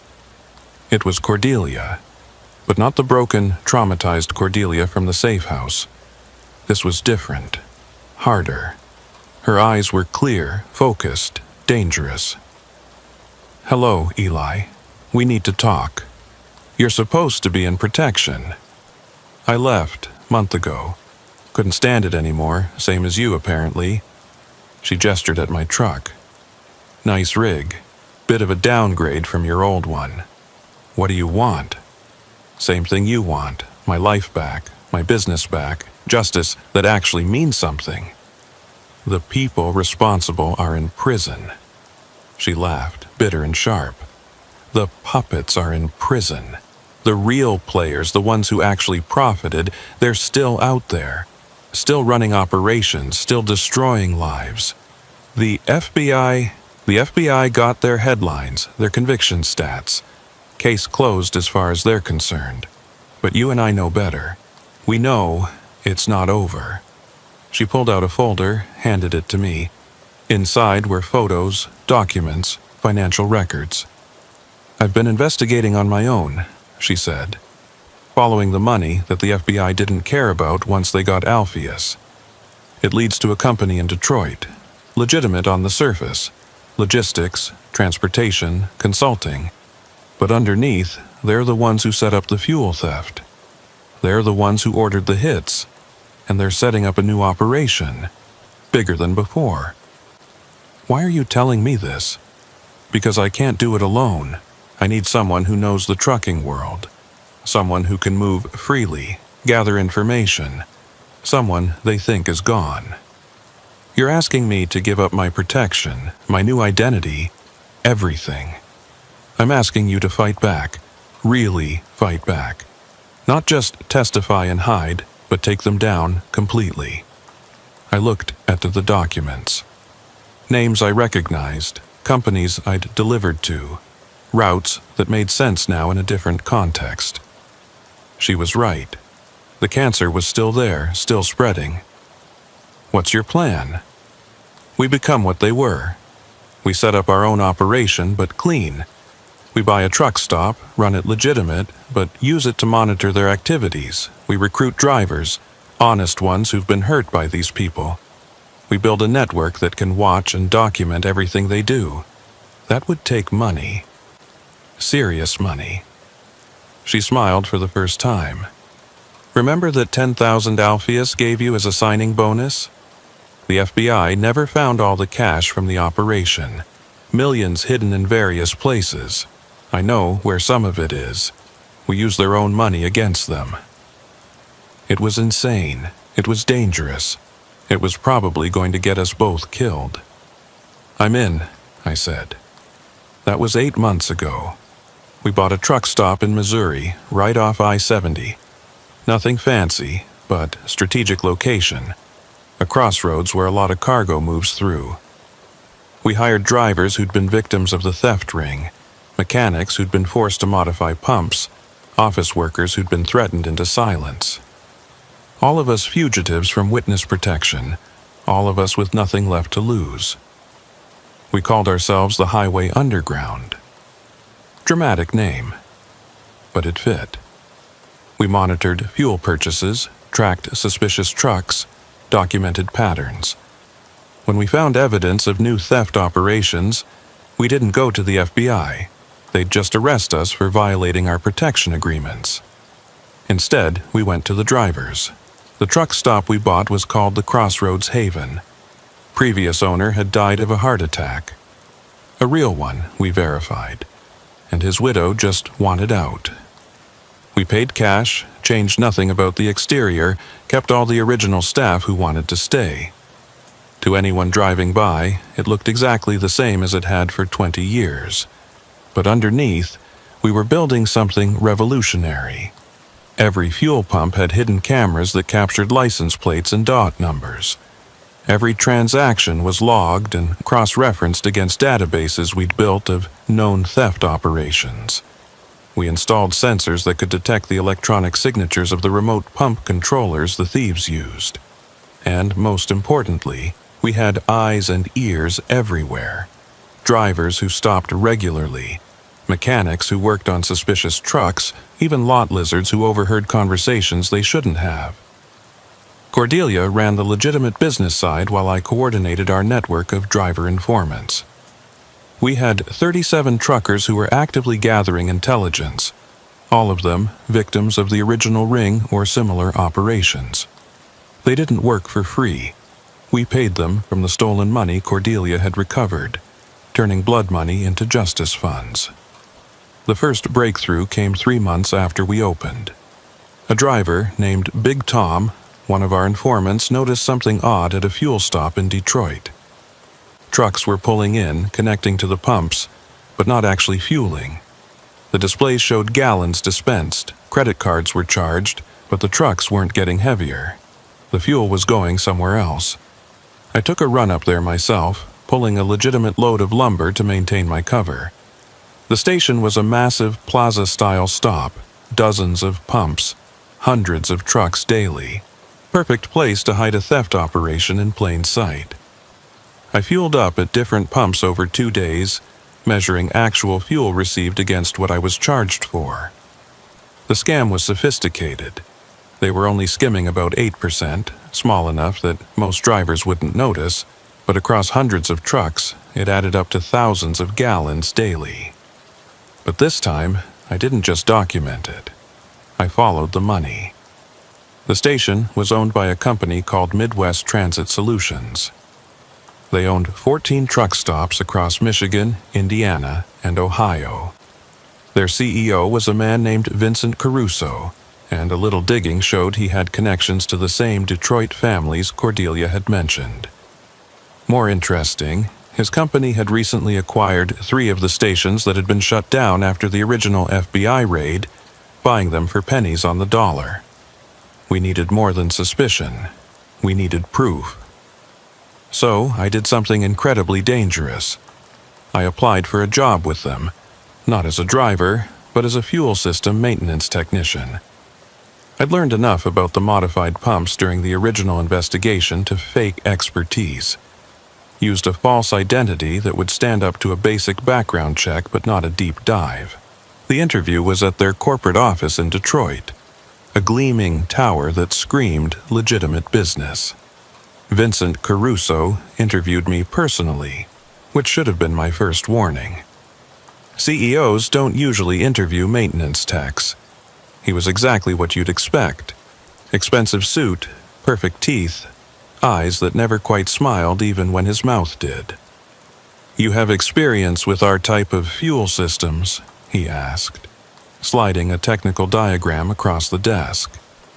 I recognized it immediately. It was a blueprint for the remote-controlled pumps, but disguised as a standard maintenance schematic. If you didn't know what to look for, you'd miss it. "Yes, sir. Worked with similar systems in Kansas City." A lie, but a calculated one. He studied me for a long moment. "You look familiar. Have we met?" My blood went cold, but I kept my expression neutral. "Don't think so. I've got one of those faces."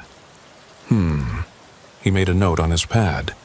"The job requires travel, all our locations, irregular hours. Sometimes you'll be working when the stations are closed. That a problem?" "No, sir. I'm single, no ties. Can work whenever you need." "Good. You'll be working under our head of maintenance, Mr. Alpheus." I almost reacted. Almost. Caught myself just in time, turned the shock into a cough. "Sorry, throat's dry. Did you say Alpheus?" "Yes. Wonderful employee. Recently promoted after some unfortunate legal troubles were resolved. Misunderstandings, all cleared up now." Alpheus was supposed to be in federal prison. But here was Caruso telling me he was not only free but working for them. Either Caruso was lying to test me, or something had gone very wrong with the federal case. I took the job. My first day was at a station in Dearborn. The legitimate staff treated me like any other maintenance worker, but there was an undercurrent of something else. Certain people watched me too carefully. Certain areas were off limits without explanation. And Alpheus was nowhere to be seen, though everyone acted like he might show up at any moment.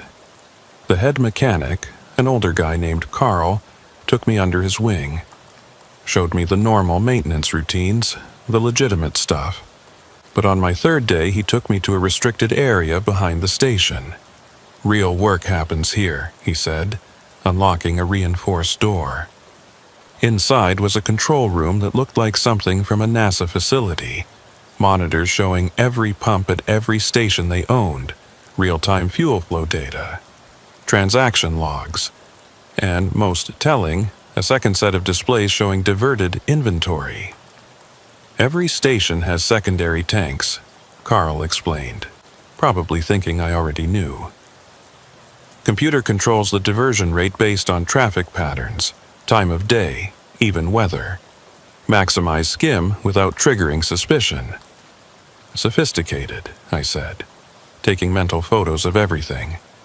"Gets better, watch this." He pulled up a screen showing truck locations, hundreds of dots moving across a map of the Midwest. Every truck that fuels at our stations gets tagged. GPS tracker attached to the undercarriage, magnetic, battery lasts about a month. We know where every load goes, which routes pay best, which companies move what product. Why track them? Carl gave me a look like I was slow. Information is money. We sell route data to competitors, tell them exactly when and where their rivals are delivering. Some companies pay big money for that intelligence. It was worse than just fuel theft. They were conducting corporate espionage on a massive scale, using unwitting truckers as their intelligence network. I worked there for 2 weeks, documenting everything, secretly photographing the control systems, copying files when I could. Every night, I'd drive back to Missouri and upload everything to encrypted servers Cordelia had set up. We were building a case that made the original FBI investigation look like a parking ticket, but we weren't the only ones investigating. One night, I was leaving the Dearborn station after a late shift when I noticed a familiar truck in the parking lot.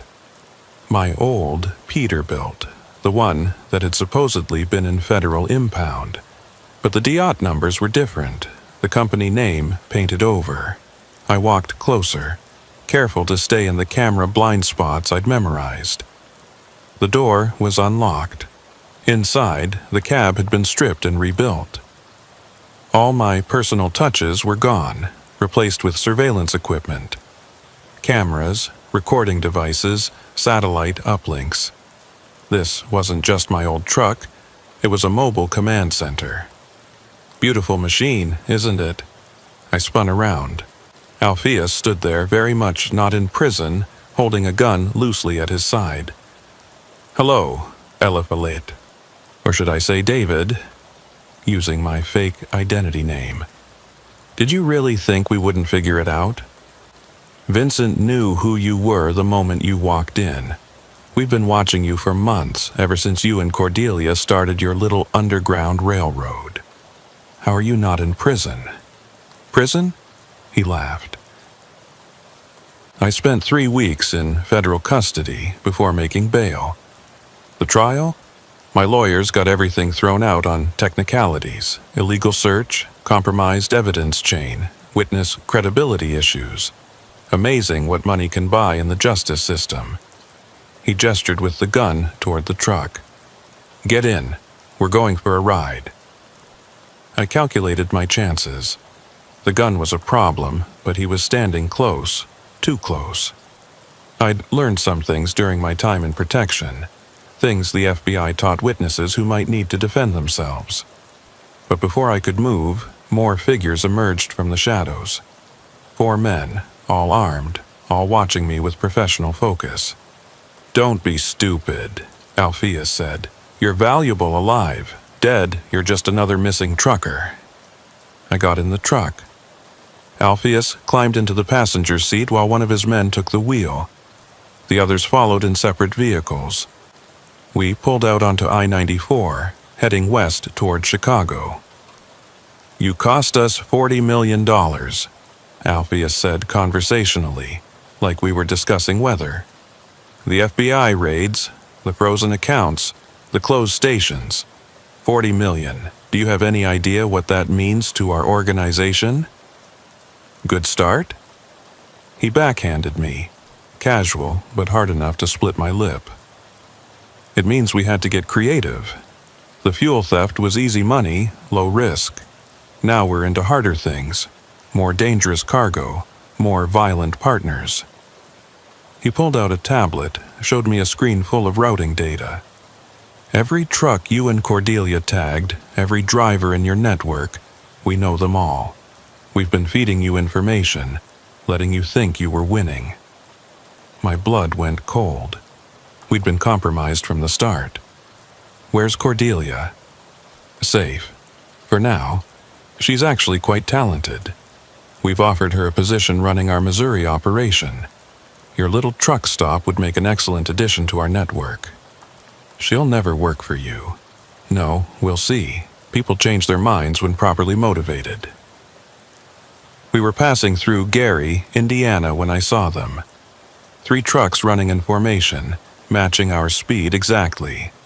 I recognized the lead driver through his window, Big Tom from our network.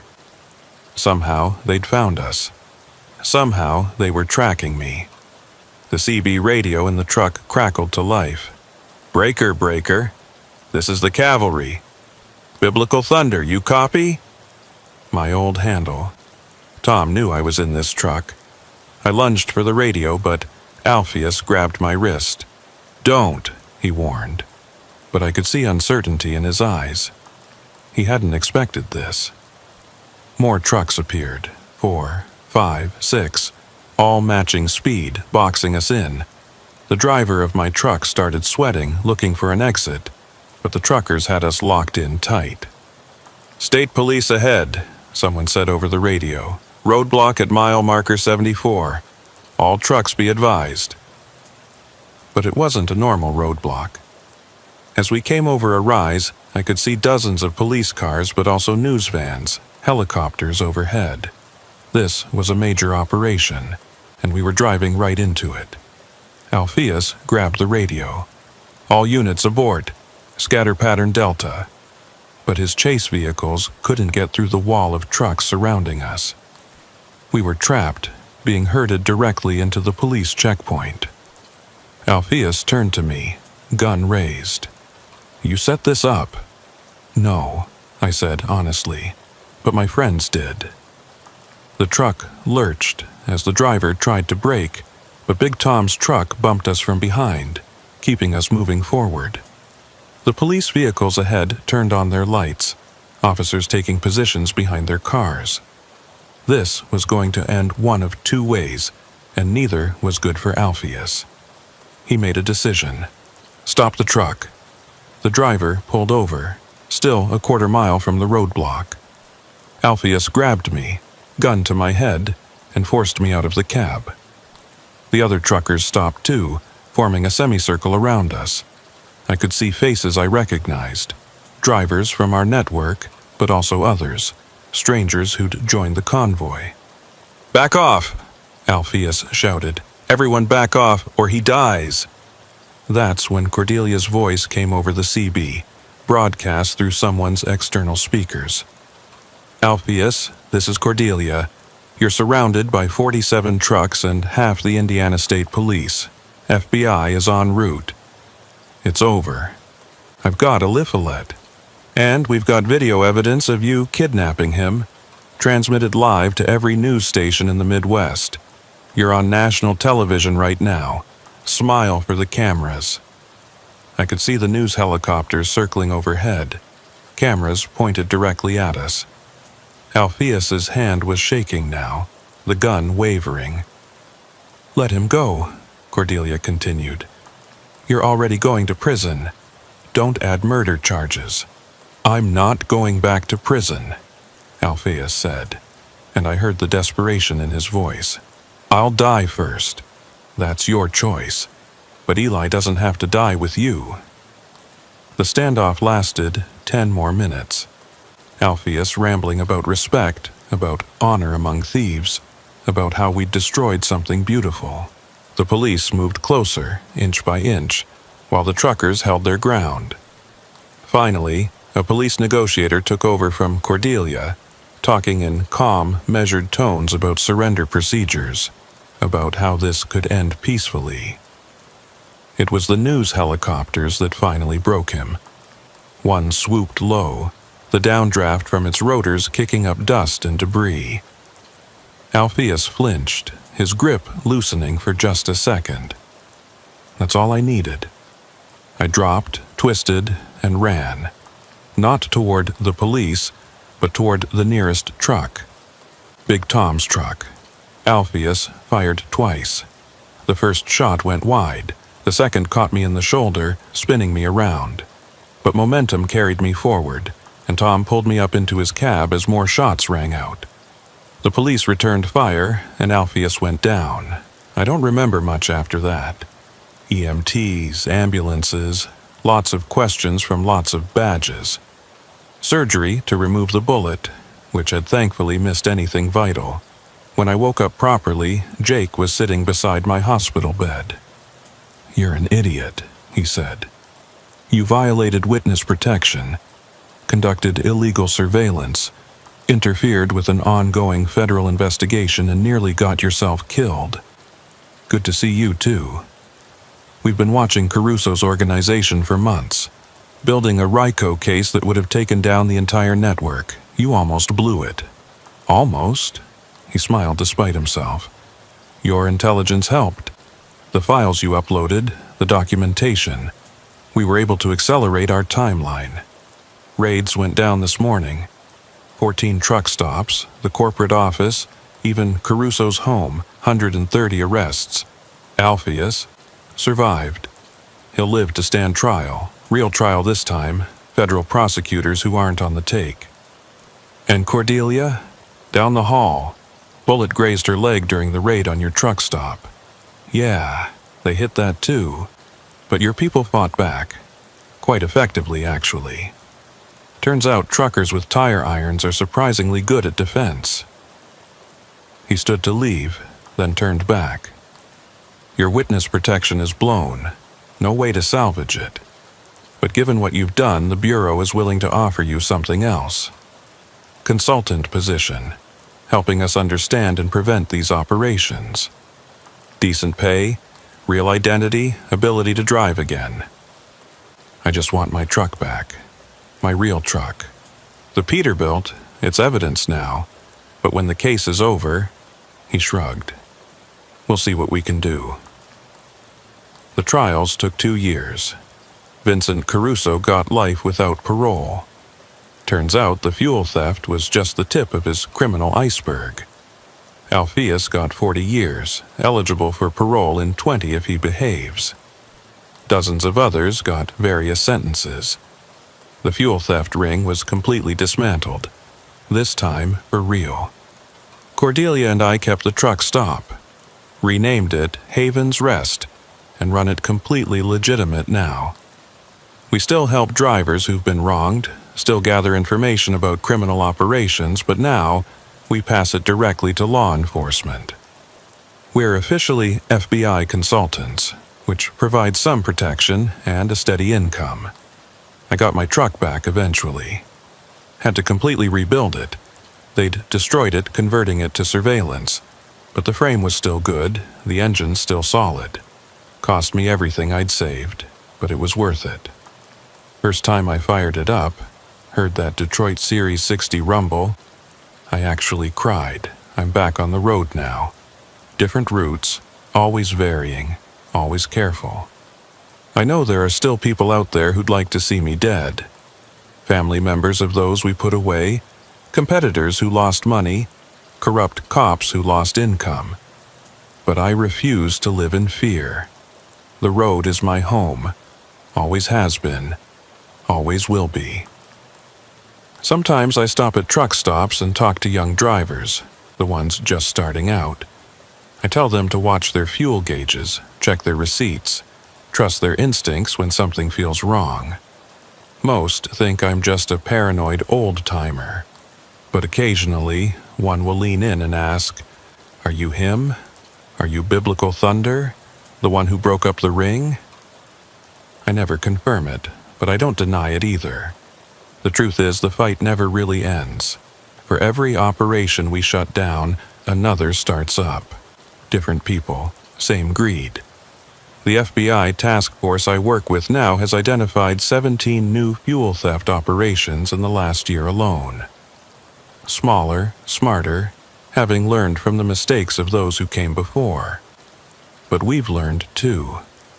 We've got better detection systems, better networks of informants, better coordination between agencies, and most importantly, we've got truckers who are watching out for each other. Last week I was running a load through Michigan. First time I'd been back since everything went down. Stopped at a truck stop near Battle Creek, not far from where it all started. Different company owns it now, all new pumps, legitimate operation. But as I was fueling, an old-timer walked up to me. "I remember you," he said. "You're the one who used to stop here regular, back before the troubles." "Long time ago." "Yeah. Lost about 10,000 in stolen fuel over 2 years. Never knew it until the FBI showed me the real numbers. Would have bankrupted me if I hadn't gotten that settlement from the class action.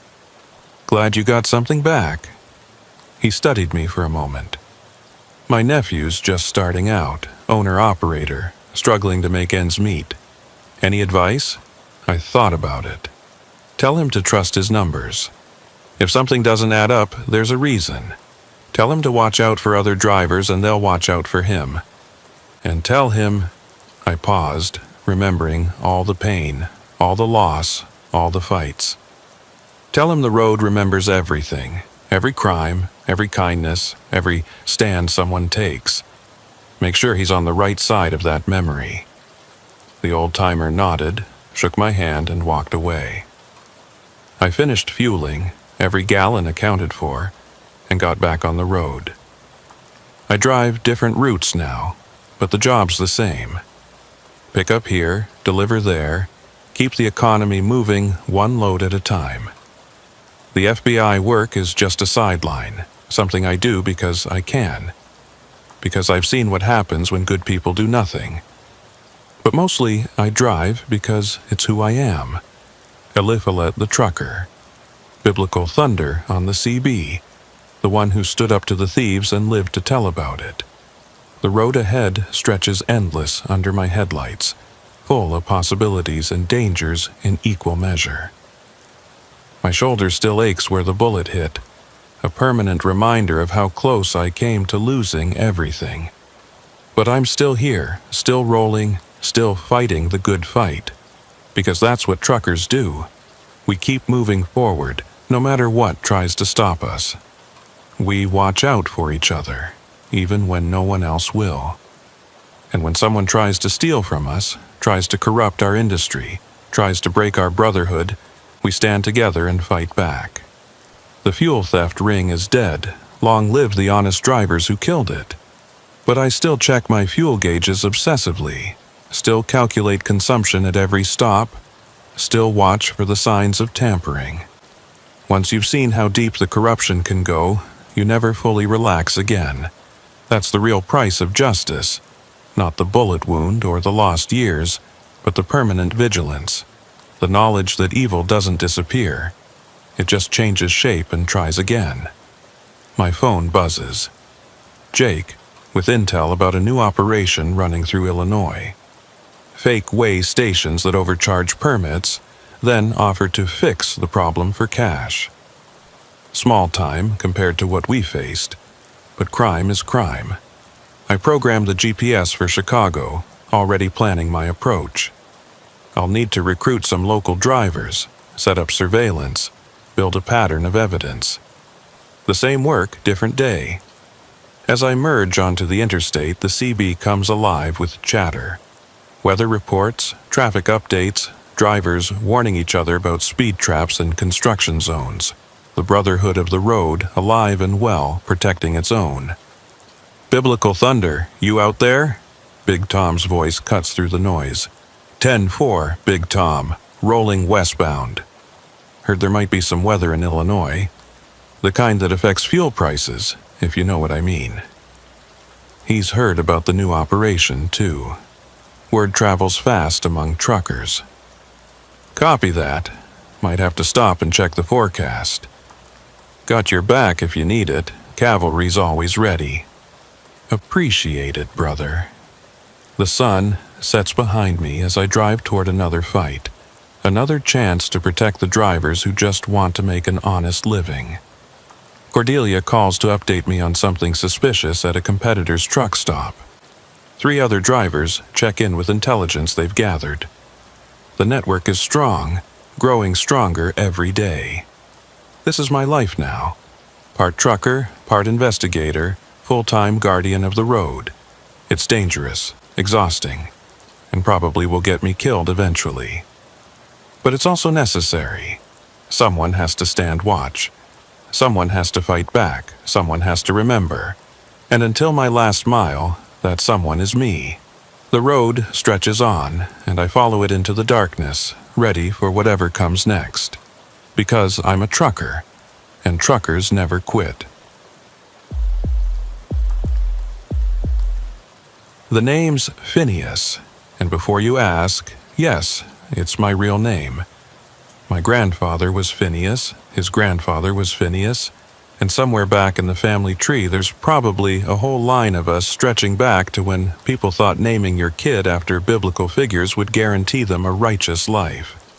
Well, I've been driving trucks for 41 years now, and I can tell you that righteousness has nothing to do with your name and everything to do with the choices you make when nobody's watching. I've hauled everything you can imagine across these Midwest highways. Livestock, hazmat, oversized loads that required police escorts and special permits. Started driving in 1983 when I was 18, fresh out of high school with nothing but a CDL and a need to be anywhere but the small Illinois town where I grew up. The road saved me back then, gave me purpose, gave me freedom. But what happened last September on that empty stretch of Highway 30 in Ohio, that's when I learned that sometimes the road takes as much as it gives. I was running a dedicated route for a furniture manufacturer, hauling completed orders from their factory in Indiana to distribution centers across the Midwest. Good money, predictable schedule, home most weekends. After 4 decades of irregular runs and uncertain income, it was nice to have stability.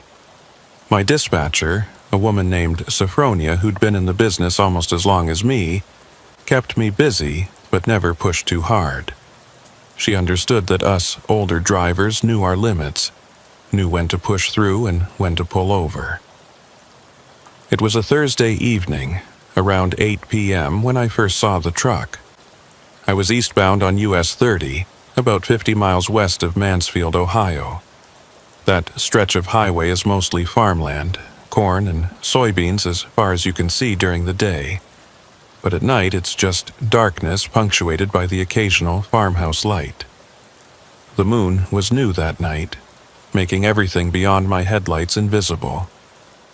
The truck was on the shoulder, hazard lights still blinking weakly. A Kenworth W900, older model, probably mid-90s from the look of it.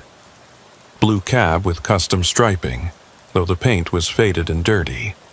No trailer attached, just the tractor sitting there alone. As I passed, my headlights swept across the cab and I could see the driver's door hanging open. Now, you see abandoned vehicles on the highway all the time. Breakdowns, accidents, drivers who walk to get help. Usually, there's nothing sinister about it. But something about this truck made me ease off the accelerator. Maybe it was the way the door hung open, like someone had left in a hurry. Maybe it was the fact that the hazards were still on, meaning the battery hadn't died yet, so it couldn't have been there too long. Or maybe it was just 41 years of instinct telling me something was wrong. I picked up my CB, switched to channel 19. Breaker, breaker. This is Midwest Thunder eastbound on 30 near mile marker 147. Anybody know about that blue Kenworth on the shoulder? Static for a moment, then a voice. This is Night Rider, westbound at 145.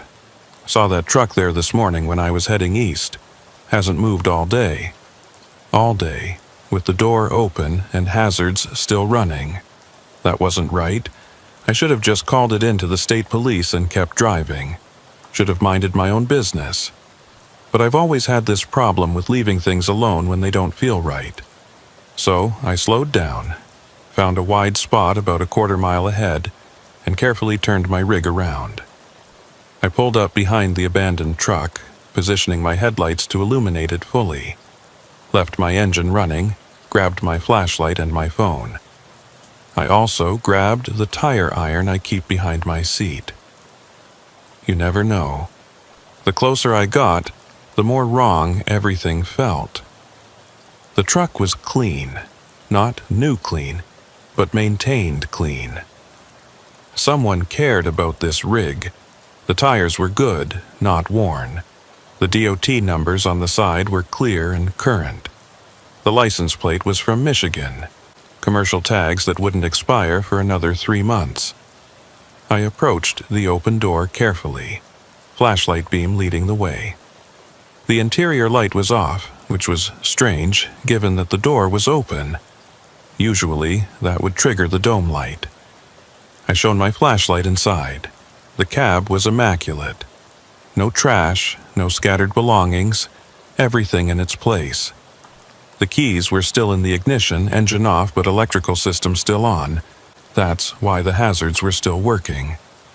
There was a logbook on the passenger seat, closed. A thermos in the cup holder, still half full of coffee. The sleeper curtain was pulled back, revealing a neatly made bed. But what really caught my attention was the CB radio. It had been ripped out. Not disconnected, not removed, ripped. Wires hung loose where it had been yanked from the dash, and there were scratches on the surrounding plastic like someone had used a crowbar. I took photos with my phone, then carefully reached in and picked up the logbook, using my sleeve to avoid leaving fingerprints. The driver's name was William Turner, based out of Detroit. His last entry was from the previous day, showing he'd stopped for fuel in Fort Wayne. According to the log, he was hauling a load to Columbus, but there was no trailer attached to the truck now. I walked around the truck looking for any signs of damage or struggle. The fifth wheel was down and locked, like a trailer had been attached recently. There were fresh scratches on the plate, like something had been yanked away forcefully. The glad hands, the air and electrical connections for the trailer, were damaged, torn rather than disconnected properly. That's when I noticed the smell. Diesel fuel, but not from the truck's tanks. I followed my nose to a patch of grass behind the truck. The ground was soaked with fuel, probably 50 gallons or more. Like someone had deliberately drained a tank. But the truck's fuel tanks were intact and, from what I could tell by knocking on them, still mostly full. I was so focused on the fuel smell that I almost missed the other thing. Tire tracks in the grass, big ones, leading from where the trailer should have been attached, across the shoulder and into the field beyond. Deep tracks, like whatever made them was heavy. I followed them with my flashlight beam as far as I could see, but they disappeared into the darkness of the cornfield. I called Sophronia. Even though it was late, I knew she'd answer. She always did. Phineas, everything okay? You're showing stopped on GPS. I'm fine, but I found something. Abandoned truck, driver missing. Looks like the trailer was taken, maybe hijacked. Jesus, you call the police? About to. But Sophie, can you run a check on a driver named William Turner out of Detroit? DOT number 2847293. I heard her typing. Give me a minute. Okay, William Turner. Turner Logistics LLC. Single truck operation based in Detroit. Clean record, no violations. Oh, what? He's flagged as missing. His company, which is just him, apparently reported him and his load missing yesterday. He was hauling, medical equipment, diagnostic machines, the expensive kind. Total value over $3 million. $3 million. That explained the hijacking, but not the abandoned truck or the ripped-out CB. Sophie, I'm going to call the police, but can you check if there have been any other similar incidents? Abandoned trucks, stolen medical equipment, anything like that? Already ahead of you, there were 2 others in the past month. One in Indiana, one in Illinois. Same MO, truck abandoned, trailer missing, CB radio destroyed. A pattern. This wasn't random. I called 911, reported what I'd found. The dispatcher said units were on the way, told me to wait in my truck and not touch anything else. But while I was waiting, I couldn't stop thinking about those tire tracks leading into the cornfield. Why take the trailer that way, instead of just driving it down the highway? 20 minutes later, 2 state police cruisers showed up, followed by a detective in an unmarked car. The detective, a tired-looking man named Morrison, took my statement while the uniform secured the scene. "You said the tire tracks led into the field," he asked. "Yes, sir. Deep ones, like the trailer was full." He nodded, made a note. "We've been tracking these hijackings. This is the 4th one. The others, we found the trailers eventually. Empty, abandoned in rural areas. Whatever they're stealing, they're moving it fast." "What about the drivers?" Morrison's expression darkened.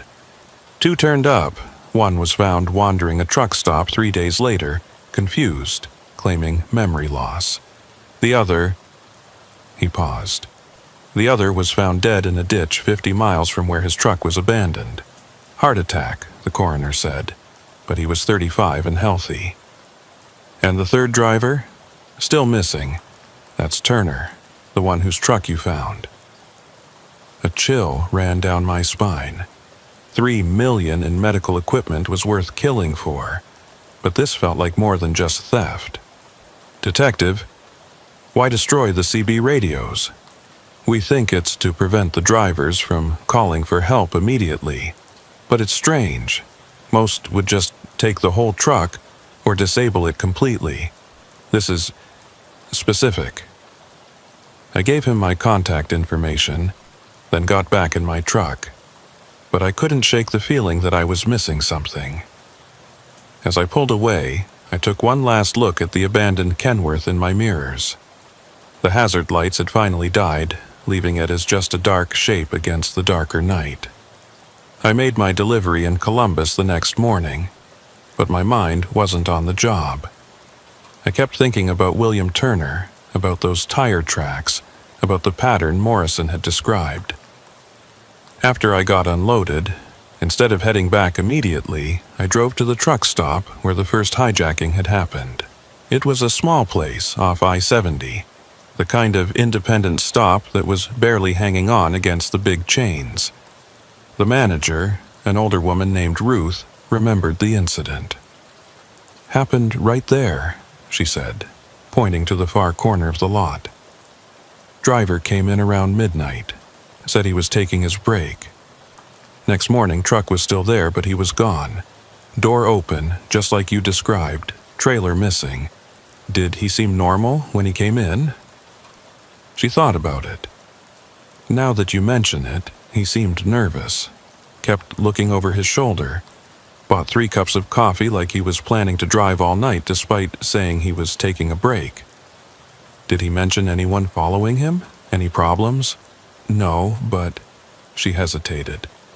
"This is probably nothing, but there was another driver that night. Local guy, Silas something. He was asking questions about trucks hauling medical supplies. Said he worked for a logistics company doing market research. But something about him felt off. Off how? He knew too much. Specific questions about routes, security protocols, which companies were hauling what. And he had this way of watching people without seeming to watch them, you know?" I knew exactly what she meant. In 41 years of truck stops, you learn to spot the ones who don't belong. Is this Silas a regular here? Used to be. Haven't seen him since that night. But he wasn't a real trucker, I don't think. His hands were too clean, no calluses. And his truck? She paused, thinking. His truck was too perfect. Older model, but pristine, like it was restored rather than maintained. I thanked Ruth and bought a cup of coffee. Sat in my truck thinking.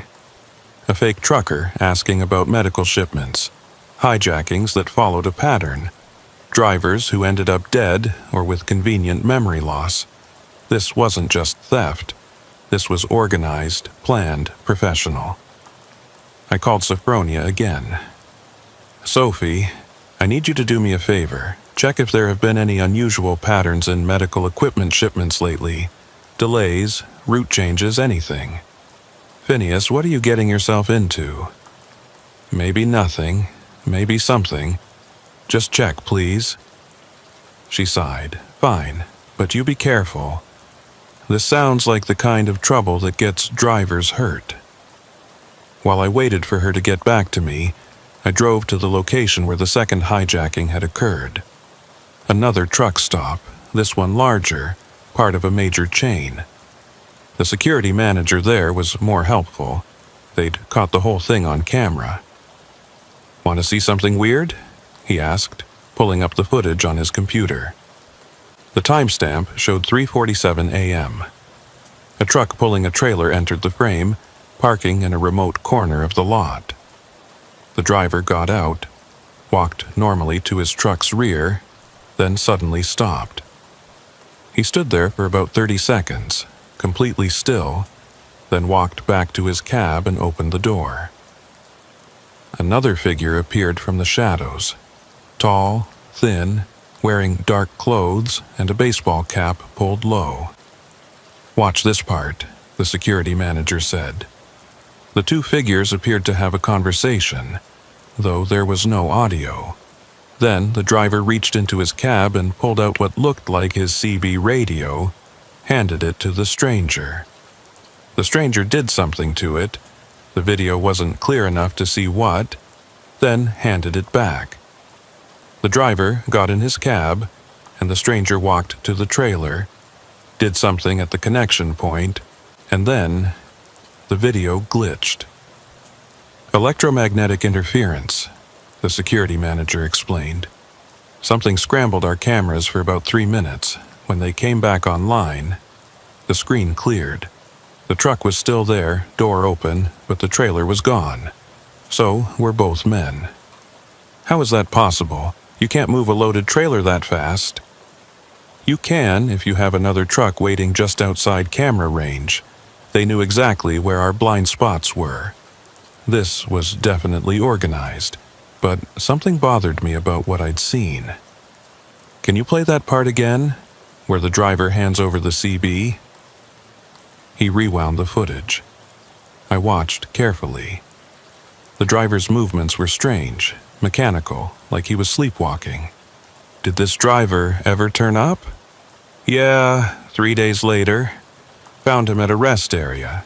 No memory of anything after pulling into our lot. Doctors said it might be trauma-induced amnesia. Or drug-induced. I'd heard of criminals using drugs to make people compliant, to make them forget. But this was sophisticated, targeted, professional. I thanked the security manager and headed back to my truck. My phone rang. Sophronia. Phineas, you're not going to believe this. I've been digging into medical equipment shipments like you asked. In the past 6 months, there have been 17 shipments of high-value diagnostic equipment that have either gone missing or been significantly delayed. All were single-truck operations or small companies. All the drivers reported memory problems afterward. 17? But Morrison said there were only 4 hijackings. That's the thing. The others weren't reported as hijackings. They were listed as logistics errors or equipment failures. The shipments eventually turned up, but always at the wrong destination, always with the valuable parts missing. Sophie, What kind of diagnostic equipment are we talking about? MRI components, CT scanner parts, specific types of imaging sensors.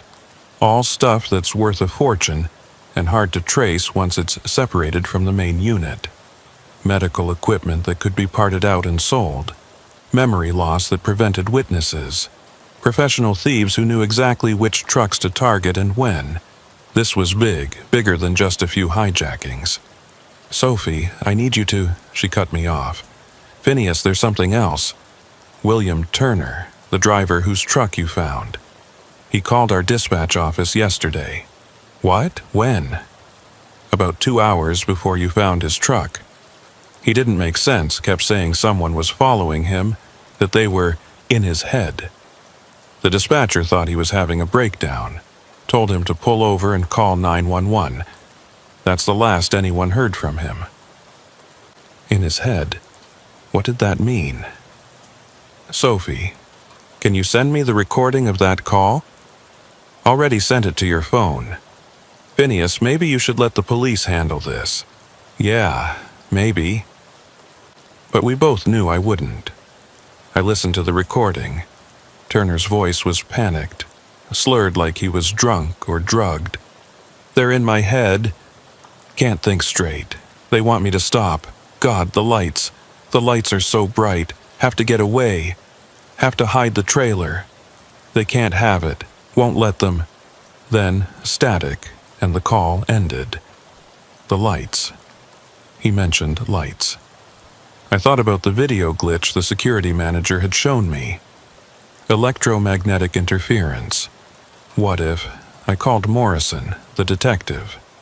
Detective, this is Phineas, the driver who found Turner's truck. I have some information you need to hear. I told him everything. The pattern Sophronia had found. The security footage. Turner's final call. He listened without interrupting, then was quiet for a long moment.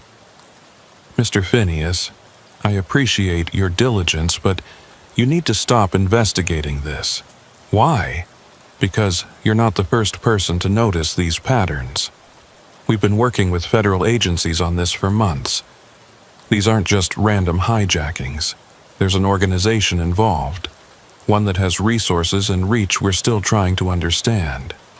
Federal agencies, FBI, among others. Look, I can't say more, but please, for your own safety, stay away from this. We've already lost 2 drivers who got too curious. Lost. Not died, lost. Detective, is William Turner dead? A pause. We haven't found a body. That wasn't an answer. What about the medical equipment? Where's it going? Mr. Phineas, I've said too much already. Please, just go back to your regular routes and forget about this. He hung up. But I couldn't forget. I'd found that truck, seen those tracks leading into the cornfield. And now I knew there was more to this, something that had federal agencies involved. I should have listened to Detective Morrison, should have gone back to my regular routes, delivered my furniture, collected my paychecks, and minded my own business. But that's never been my way. In 41 years of driving, I'd learned that the road has its own justice, and sometimes you're the only one in position to deliver it. I was sitting in a truck stop near Zanesville, Ohio, going through my notes when my CB crackled to life. It was past midnight, and most drivers were asleep in their bunks, so the airways were quiet. Midwest Thunder, you copy? The voice was unfamiliar, careful. I picked up the handset. This is Midwest Thunder. Heard you've been asking questions about missing trucks. Who's this? Driver, who doesn't want to end up missing too. Meet me at the abandoned way station, mile marker 164, eastbound. 1 hour, come alone. The transmission ended. I sat there for a moment, considering. This could be a trap, could be someone trying to shut me up. But it could also be someone with answers. I fired up my truck and headed out. The abandoned way station was a relic from the 1970s, closed for a decade but still standing. Truckers sometimes used it as an unofficial rest area, but at this hour it would be deserted. Or so I thought. When I pulled in, there were 2 trucks already there. One was a beat-up Freightliner with Kentucky plates.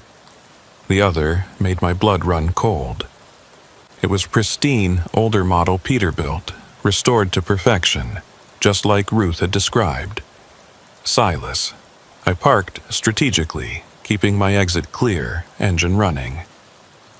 A figure emerged from the Freightliner, a younger driver, maybe 30, nervous as a cat in a dog pound. He walked over to my truck, and I rolled down the window. "You're Phineas?"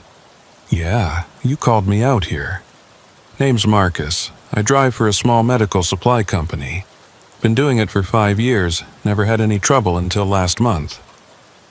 He glanced at the Peterbilt. "That guy, Silas, he approached me at a fuel stop. Said he was recruiting drivers for special runs. High pay, cash only, medical equipment transport.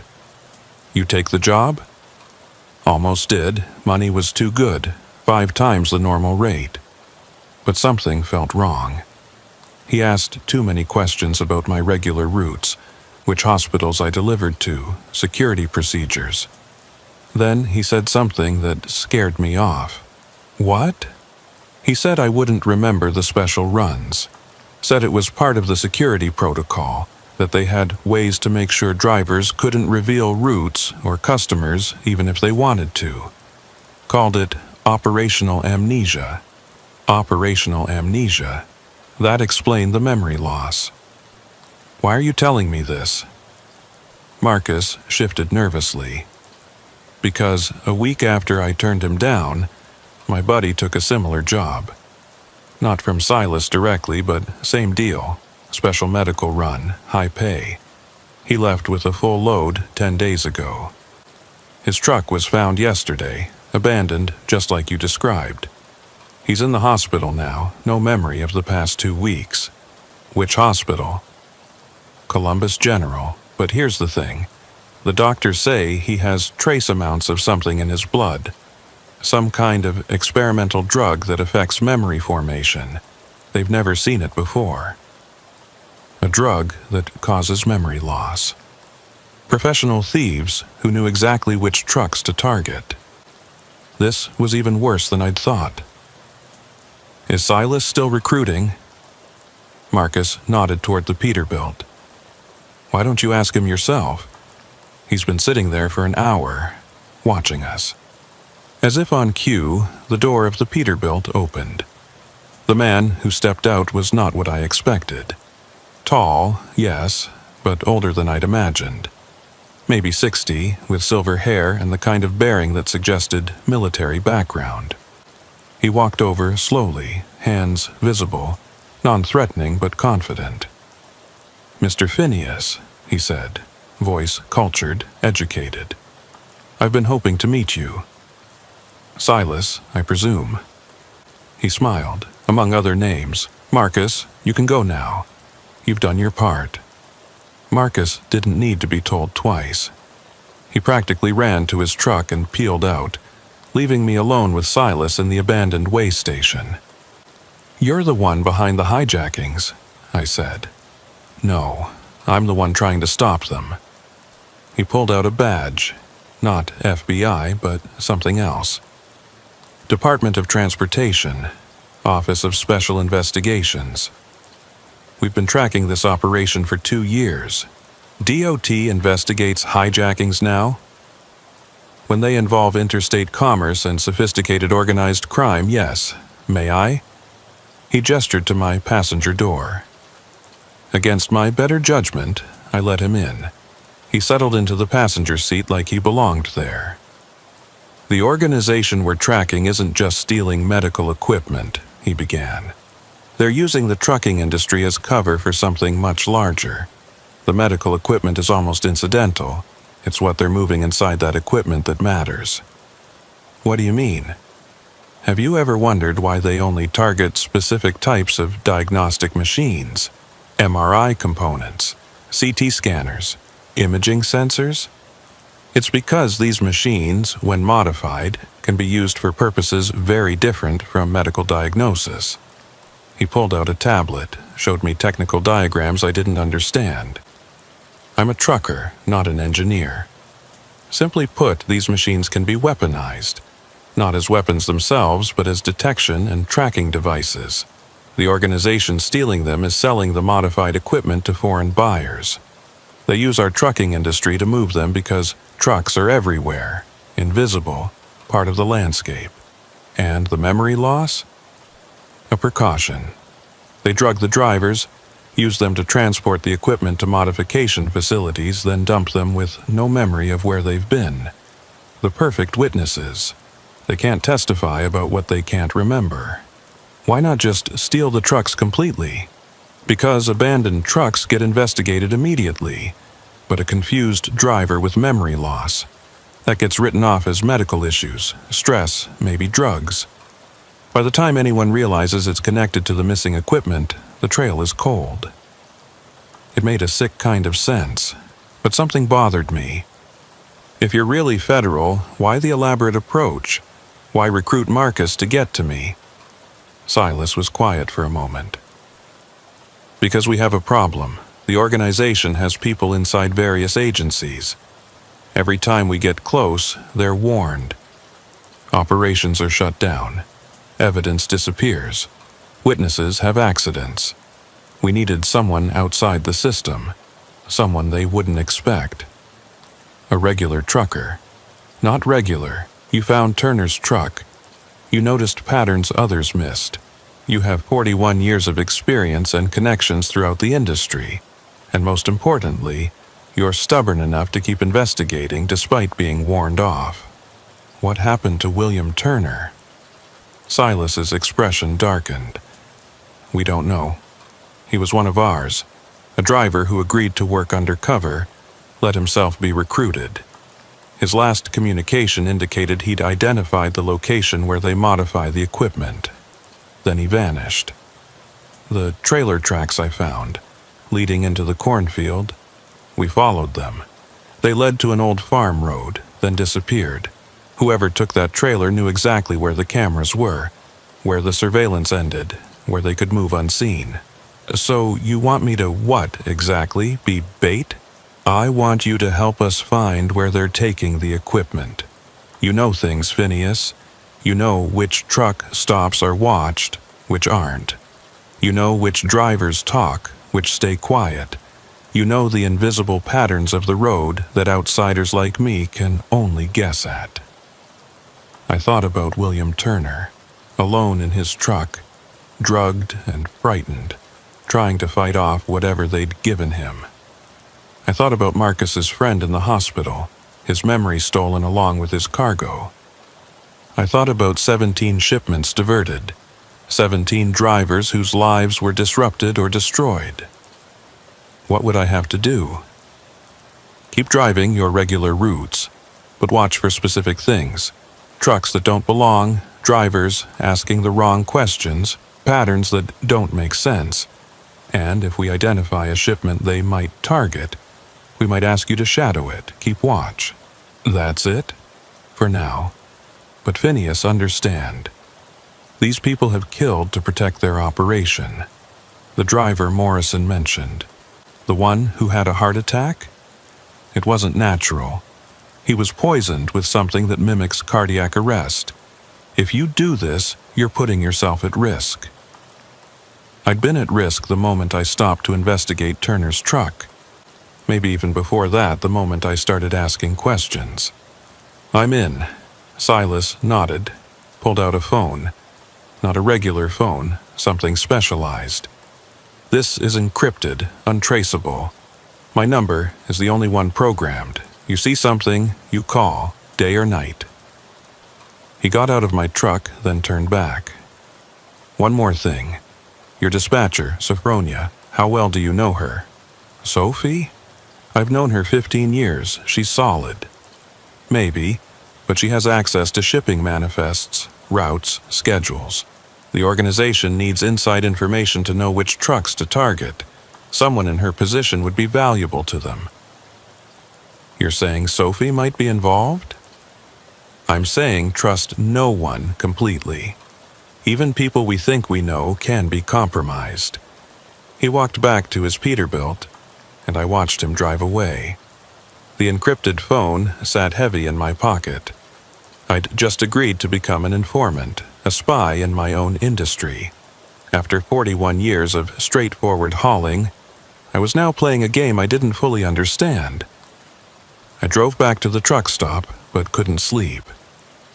Instead, I pulled out my laptop and started researching. If diagnostic equipment could be weaponized, there would be traces online. Academic papers, defense contractor reports, something. What I found chilled me. MRI machines, when modified, could be used to detect specific materials through shipping containers. Nuclear materials, chemical weapons, biological agents. CT scanner components could be repurposed for advanced surveillance systems. Imaging sensors from medical equipment were almost identical to those used in military drones. Someone was building detection systems from stolen medical equipment, systems that could see through walls, identify specific substances, track targets with precision, and they were using American truckers to move the pieces. My regular phone rang. Sophronia. "Phineas, where are you? You were supposed to pick up a load 2 hours ago." I'd completely forgotten about my regular run. "Sorry, Sophie. Got delayed. I'll head there now." "Everything okay? You sound different." Did I? Was I already giving myself away? "Just tired. Been a long week." "Well, get some rest after this run. I've got you scheduled light for the next few days." "Thanks, Sophie." "Oh, and Phineas. Be careful out there. I heard about another abandoned truck, this one near Akron. Driver's missing. It's getting dangerous." Another one. That made 5 that I knew about. "Any details?" "Not much. Driver named Coleman, independent operator. Was hauling, guess what? Medical equipment. Diagnostic machines for a hospital in Pittsburgh." "When did this happen?" "Yesterday, but they just found the truck this morning. Phineas, maybe you should stick to furniture for a while. This medical equipment seems cursed." "Or targeted." "Yeah, maybe you're right."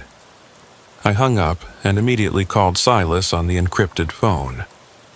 "There's been another hijacking. Driver named Coleman, near Akron. We know. We're at the scene now. The truck was abandoned at a rest area, but we found something interesting. The driver left a message." "What kind of message?" "Scratched into the paint inside the sleeper compartment. Just numbers, 40.7128 at 81.3294. Coordinates. I pulled them up on my GPS. They pointed to a location about 20 miles from where the truck was found, an old industrial complex that had been closed for years." "You thinking what I'm thinking?" I asked. "It's worth checking out, but not officially. If the organization has people inside, they'll know the moment we file for a warrant. Can you get there?" "I'm 3 hours out. But Silas, if Coleman managed to leave coordinates, maybe he fought off whatever they gave him. Maybe he's still alive. That's what we're hoping. But Phineas, don't go alone. These people are dangerous. I'll find backup." I hung up and thought about who I could trust. Then I picked up my CB. Breaker, this is Midwest Thunder. Looking for any drivers near Akron who remember the old code. The old code was something from decades ago, when truckers would band together to help each other against hijackers and thieves. Most modern drivers didn't even know about it, but some of us old-timers remembered. 3 responses came back immediately. "This is Steel Horse, northbound on 77. I remember. Gray Ghost here, eating at the Iron Skillet. I'm in. Roadmaster, just delivered in Canton. What's the play?" I smiled. The Brotherhood still existed, even if it had been dormant for years. "Meet at the pilot off exit 234. We've got a driver in trouble." Within an hour, 4 trucks were gathered at the pilot. The drivers were all veterans. The youngest had been driving for 20 years. I explained the situation, leaving out the federal investigation but telling them about the hijackings, the missing drivers, the coordinates Coleman had left. "So we're going to check out an abandoned industrial complex that might be full of criminals?" asked Gray Ghost, a woman named Patricia who'd been driving longer than me. "That's about it," she grinned. "Been too long since we had a real adventure." "I'm in," the others agreed. We couldn't take our trucks, too conspicuous. But Roadmaster had a pickup in his trailer, something he used for local deliveries. We piled in 5 aging truckers heading toward what might be danger or might be nothing. The industrial complex looked exactly as abandoned as we'd expected. Broken windows, weeds growing through cracked asphalt, rust on every metal surface. But there were tire tracks in the dirt, fresh ones, leading to a warehouse in the back. We parked a distance away, approached on foot. I had my tire iron, the others had various tools that could serve as weapons if needed. We probably looked ridiculous. 5 middle-aged and older truckers trying to be stealthy. But we'd all been in enough tight spots over the years to know how to be careful. The warehouse door was locked, but Gray Ghost had a solution. "Picked up some skills in my younger days," she said, working on the lock with tools I didn't ask about. Within minutes, we were inside. The warehouse should have been empty. Instead, it was full of medical equipment. MRI machines, CT scanners, imaging devices, millions of dollars worth, all tagged with shipping labels from various hijacked loads. "Jesus," Steel Horse whispered. "This is it. This is where they're taking them." But something was wrong. The equipment was here, but there was no sign of modification. No workshop, no tools. This was just storage. Then we heard it. A moan, faint, from somewhere deeper in the warehouse. We found Coleman in a back office, tied to a chair, barely conscious. He was alive but in bad shape, dehydrated, bruised, clearly drugged. Gray Ghost, who'd been a combat medic before becoming a trucker, checked him over. "He needs a hospital now." While Roadmaster called 911, I looked around the office. There were papers on the desk, shipping manifests, but not normal ones. These showed the equipment being moved again, from here to another location. The final destination was coded, but one thing was clear. They were shipping internationally using the port of Cleveland. My encrypted phone buzzed.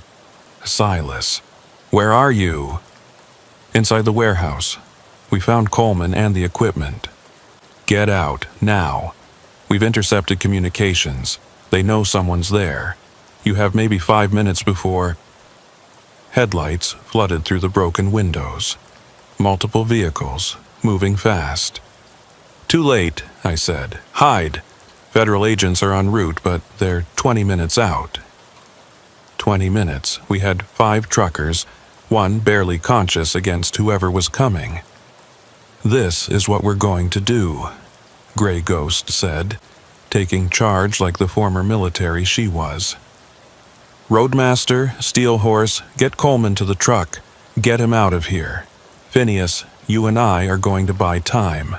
"How?" She smiled, pulled out her phone. "We're going to do what truckers do best. We're going to call for backup." She hit record on her phone's video, turned it toward the medical equipment. "This is Patricia Morrison, DOT number 3847293, at an abandoned warehouse near Akron, Ohio. We've discovered millions in stolen medical equipment and a kidnapped driver. Armed suspects approaching. Any drivers in the area, we need help, now." She uploaded it to 3 different trucker social media groups, then grabbed a piece of rebar from the floor. "Now we make noise." We didn't have to fight them. We just had to delay them. So we did what we could. Knocked over equipment to block passages, set off the fire alarm we found, created chaos. The men who entered the warehouse were professional, armed, but they weren't expecting resistance from a couple of old truckers. I saw one of them clearly in the emergency lighting. Young, military haircut, moving with tactical precision. These weren't common criminals, these were mercenaries, professionals hired to protect the operation. "Back door," Gray Ghost hissed, pulling me along. We made it outside just as the sound of air horns filled the night. Trucks, dozens of them, were pulling into the complex. The video had worked. Drivers from all over the area were responding, blocking exits, lighting up the warehouse with their high beams. The mercenaries tried to leave but found their vehicles boxed in by 18-wheelers. They were trapped, and sirens were already approaching. Silas arrived with the federal agents, and the arrests were swift and efficient. 12 men captured, including someone Silas identified as a major player in the organization. The medical equipment was recovered, Coleman was rushed to the hospital, and for once, it seemed like the good guys had won. But as I stood there watching them process the scene, Silas pulled me aside. This was just one warehouse. They have others, and now they know we're onto them. So it's not over, not even close. If anything, it's going to get worse. They're going to accelerate their timeline, move everything they can before we can stop them. And Phineas, they're going to know you were involved. I thought about my 41 years on the road, the simple life I'd built, the routine runs that had given me peace in my later years. All of that was gone now. "Let them come," I said. Silas studied me. "You sure about this?" I looked at the trucks surrounding the warehouse, drivers standing by their rigs, ready to help. The Brotherhood of the Road, stronger than any criminal organization. "I've got backup." The news spread through the trucking community like wildfire. Within 24 hours, every driver from Detroit to Pittsburgh knew about the warehouse raid, the recovered equipment, and the truckers who'd made it happen. CB channels were buzzing with the story, and I'd become something of a reluctant celebrity. But fame in the trucking world is different from regular fame. It's respect mixed with concern, admiration tempered with worry about what comes next. I was hauling a load of furniture to Indianapolis, trying to get back to some semblance of normal, when Sophronia called. Her voice was different, strained, worried. "Phineas, we need to talk, in person, not over the phone." "Sophie, what's wrong?" "Just, can you meet me at the old terminal diner off Route 37, tonight after you deliver?" The terminal diner had been closed for 3 years. Strange place for a meeting. "Why there?" "Please, Phineas, it's important. And come alone." Every instinct I'd developed over 41 years was screaming danger. But this was Sophie. I'd known her for 15 years, trusted her with my routes, my loads, my livelihood. "I'll be there." I made my delivery in Indianapolis, then drove to the terminal diner as the sun was setting. The place looked worse than I remembered. Windows boarded up, parking lot cracked and weed-infested. But Sophronia's car was there, parked behind the building. I grabbed my tire iron and the encrypted phone Silas had given me, setting it to record. If something went wrong, at least there'd be evidence. Sophie was sitting in her car, engine running. When she saw me, she got out, and I could see she'd been crying. She looked older, exhausted, frightened. "Thank you for coming," she said. "Sophie, what's going on?" She looked around nervously, then handed me an envelope. "Everything's in there. Routes, schedules, which loads they're planning to hit next. I'm sorry, Phineas. I'm so sorry." My blood went cold. "You're working with them." "Not by choice." The words exploded out of her. "They have my daughter, had. She was studying in Chicago and they took her, said if I didn't provide information, they'd..." She broke down sobbing. I wanted to comfort her, but I kept my distance. Trust no one completely, Silas had said. How long? 6 months. They wanted shipping manifests for medical equipment, driver information, routes. I thought it was just theft, just money. I didn't know about the memory drugs, the weapons, any of it. Not until I saw the news about the warehouse. Where's your daughter now? They released her after the warehouse raid. Told me it was over, that they were shutting down, moving operations overseas. But Phineas, they're not shutting down, they're accelerating. That envelope has their next 3 targets, all happening tomorrow night. 3 hijackings in one night. They were clearing out before the feds could stop them. I opened the envelope. 3 different medical shipments, 3 different routes, all high-value diagnostic equipment. But what caught my attention was the drivers' names. All independents, all single truck operations, all vulnerable. Sophie, why are you telling me this now? Because I can't live with it anymore, and because, she hesitated, because they're planning something special for you. You disrupted their operation, cost them millions. They want payback.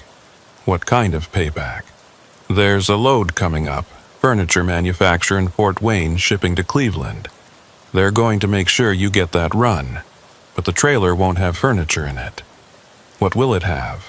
I don't know, but I heard them talking.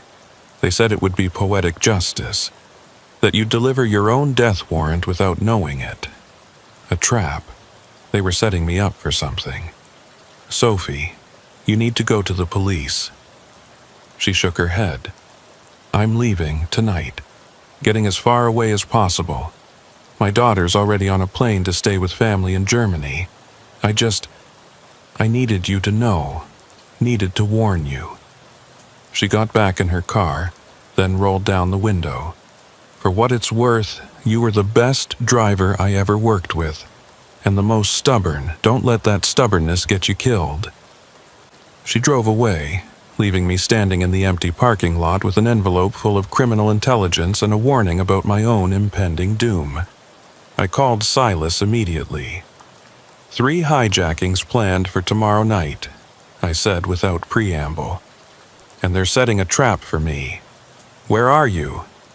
Terminal Diner off Route 37.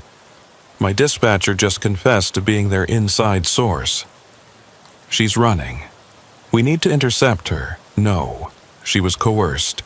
They had her daughter, and she came forward voluntarily.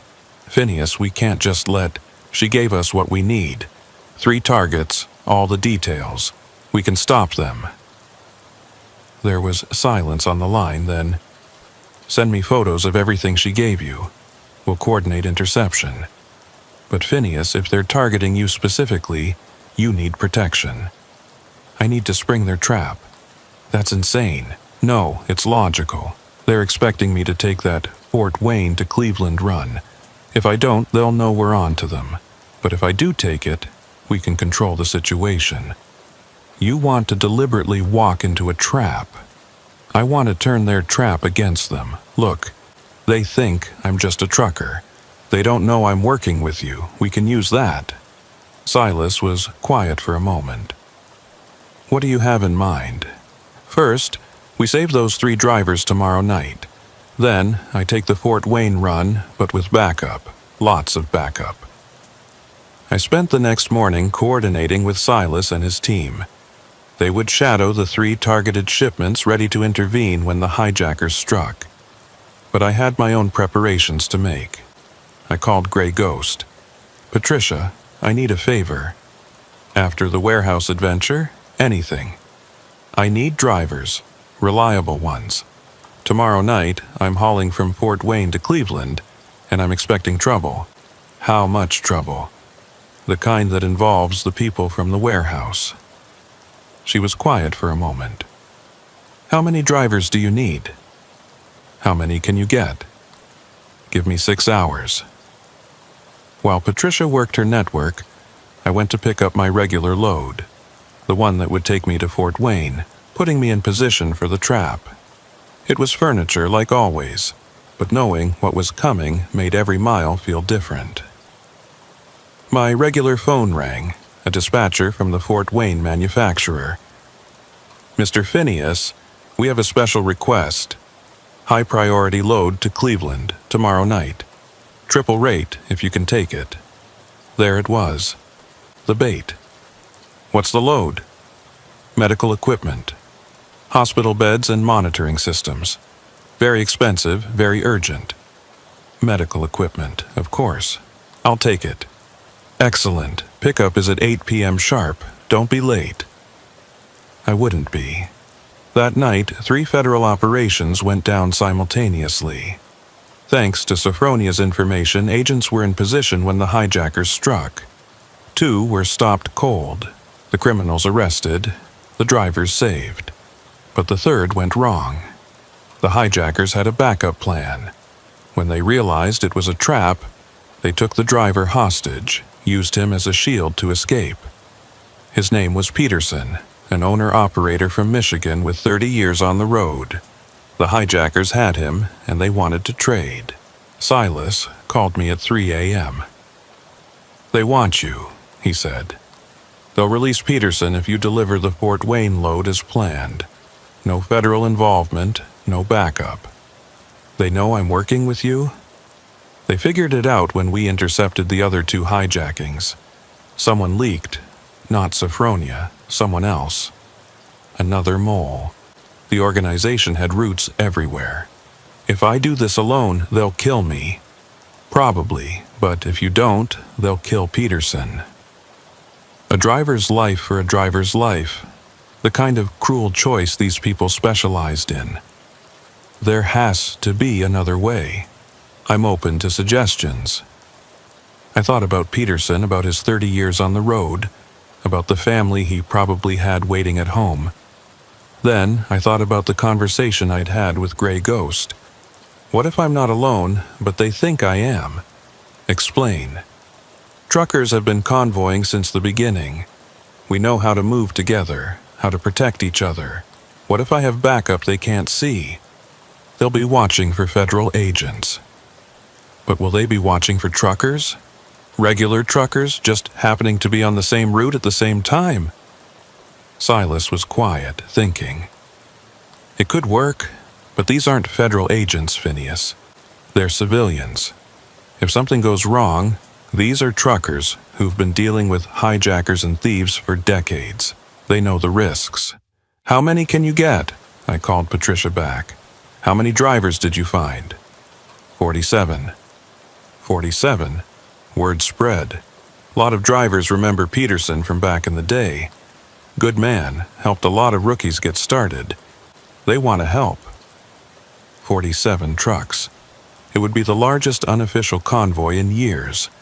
The plan was simple but risky. I would pick up the load in Fort Wayne as scheduled. The other drivers would be spread out along the route to Cleveland, looking like normal traffic. But they'd all be monitoring Channel 19, ready to converge if needed. The pickup at Fort Wayne went smoothly. Too smoothly. The warehouse workers loaded a sealed trailer, paperwork all in order. The weight felt right for medical equipment, but I knew there was something else in there. Something they wanted me to deliver. I pulled out onto I-69, heading north toward I-80. It was 8:47 p.m., full dark, light traffic. Perfect conditions for a hijacking. The first sign of trouble came at mile marker 142. A car pulled alongside, matching my speed. I could see the passenger looking up at me, cell phone in hand. Spotters confirming I was en route. "Midwest Thunder to convoy," I said into the CB. "Spotter vehicle, white sedan, marker 142. Gray Ghost copies. I'm 10 miles ahead. Steel Horse, 15 miles back. Roadmaster, parallel on US 6.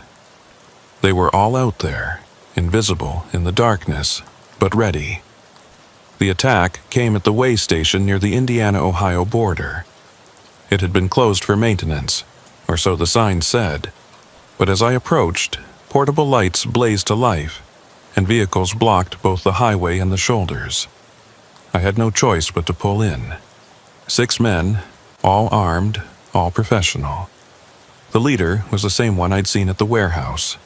Military bearing, tactical gear, no nonsense. "Mr. Phineas," he said, as I rolled down my window, "please step out of the vehicle." "Where's Peterson?" "Safe. He'll be released once you complete your delivery." "How do I know he's alive?" The man held up a phone, showed me a video. Peterson, tied up but apparently unharmed, timestamp from an hour ago. "Now, step out. We need to have a conversation." I climbed down, aware of the guns pointed at me. The leader walked me to the back of the trailer. "Do you know what you're hauling?" "Medical equipment, according to the paperwork." He smiled. "Open it." I broke the seal, opened the doors. The trailer was full of medical equipment as promised, but in the center was something else.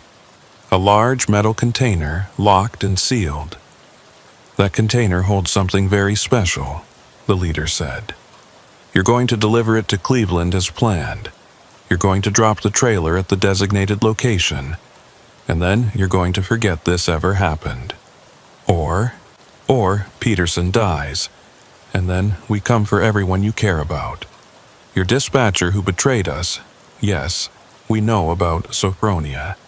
Your federal friend Silas, every trucker who helped you at the warehouse." He handed me a phone. "This stays with you. We'll be tracking it, listening. Any deviation from the route, any communication with anyone, and Peterson dies. And after I deliver, you go back to hauling furniture. We disappear. Everyone lives." It was a lie, of course. They'd kill Peterson, kill me, kill anyone who could identify them. But I nodded, took the phone, and got back in my truck.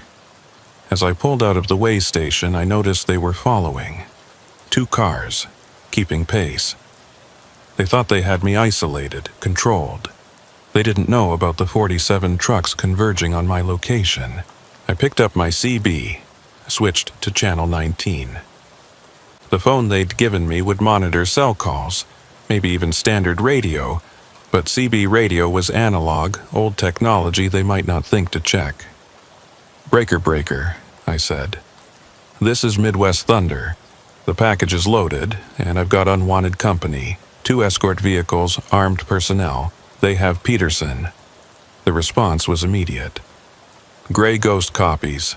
I'm at the rest area ahead. I can see you coming. Steel Horse coming up behind. I see the escorts. This is Big Mac. Wasn't part of the original convoy but heard the call.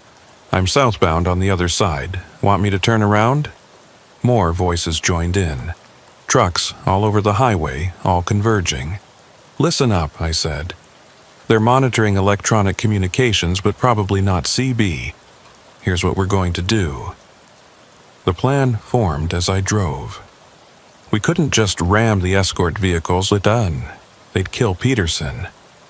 But we could control the environment, make it impossible for them to complete their plan. The first step came at the Route 24 interchange. Construction had traffic down to 1 lane, creating a natural bottleneck. 3 trucks, accidentally, ended up in a minor fender bender right at the merge, blocking everything. The escort vehicles were trapped behind the congestion, separated from me by dozens of vehicles.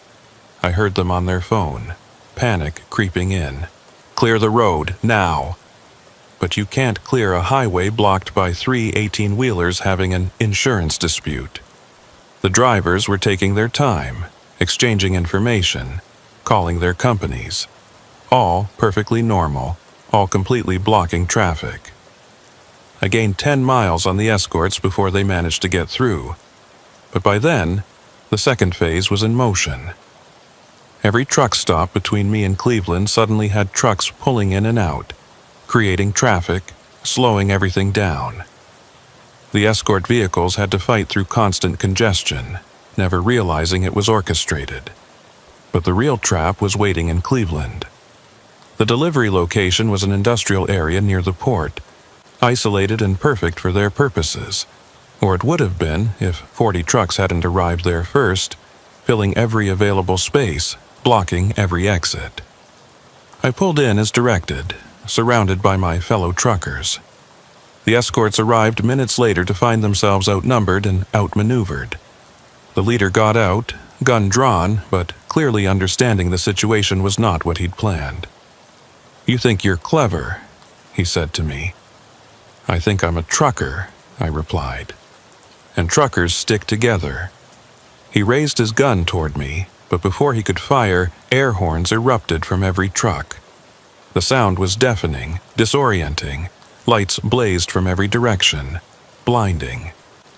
In the chaos, federal agents who'd been hidden in some of the trucks emerged, weapons drawn. "Federal agents, drop your weapons!" The leader tried to run, but there was nowhere to go. Every exit was blocked by 18-wheelers. Within minutes, it was over.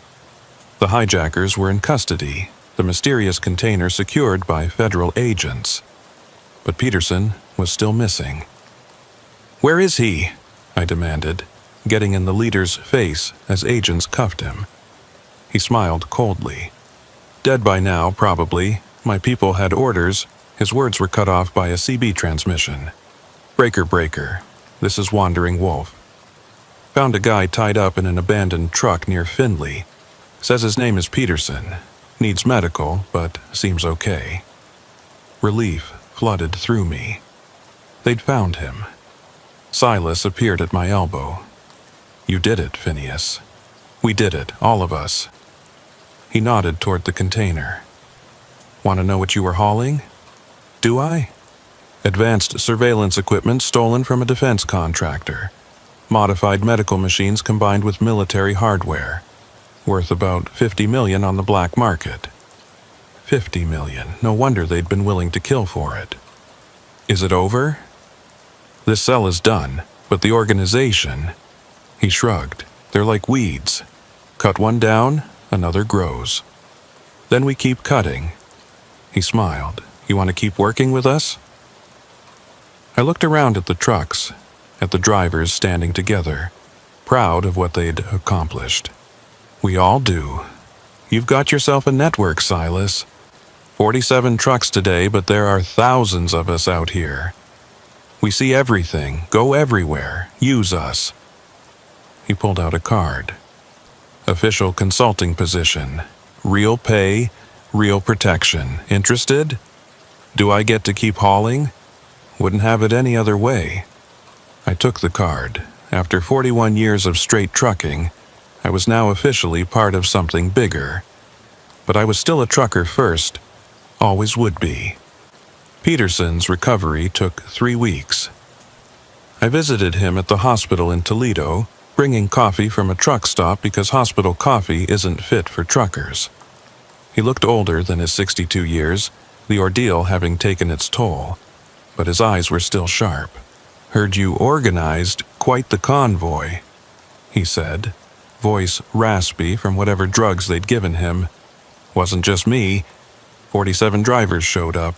Would have been more if we'd had time." He nodded slowly. "They kept me in a shipping container, moved me 3 times. I tried to keep track of where, but the drugs..." He trailed off, frustrated. "Don't worry about it. You're alive. That's what matters. Phineas, I heard things while I was captive. They thought I was unconscious, but the drugs were wearing off. This isn't over." I leaned closer. "What did you hear?" "They mentioned something called the Northern Route. Said even if the Cleveland operation failed, the Northern Route was still active. Through Michigan into Canada. Canada. International borders meant federal jurisdiction got complicated." "Did they say what they're moving?"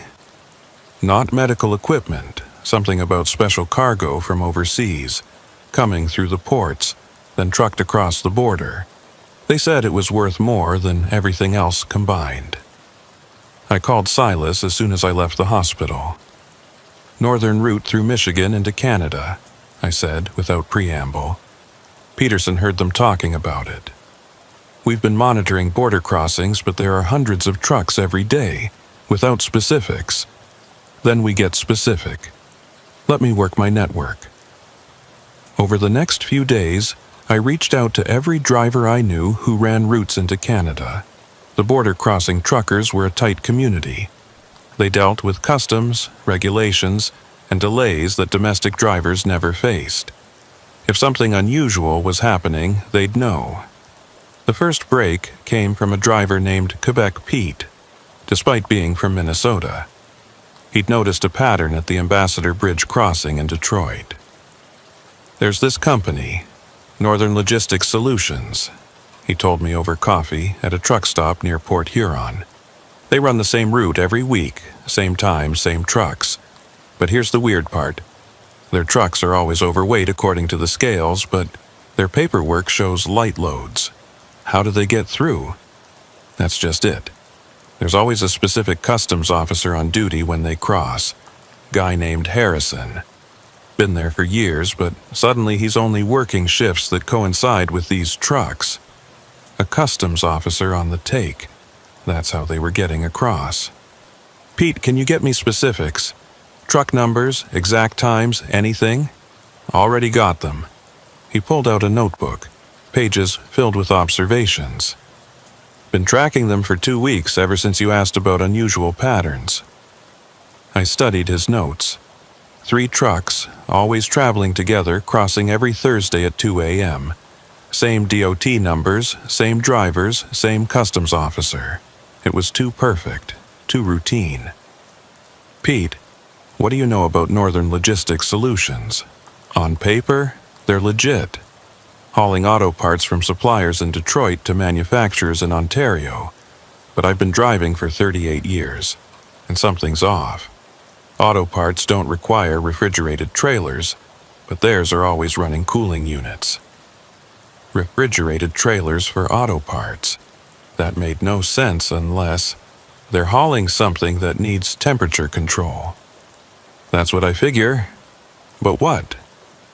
I thought about what Peterson had heard.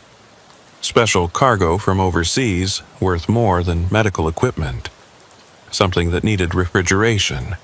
Pharmaceuticals, I said suddenly. They're smuggling drugs, not street drugs.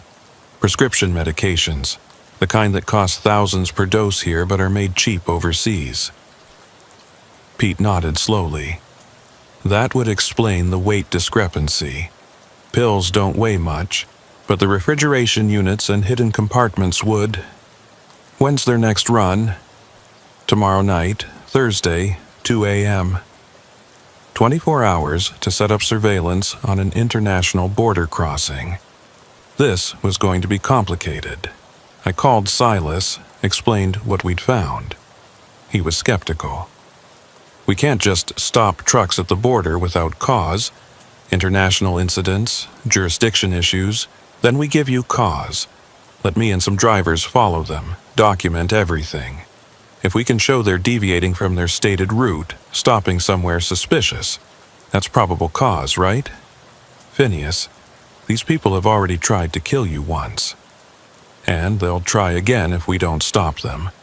Look, they think I'm scared off after Cleveland. They won't expect me to be in Michigan." He sighed.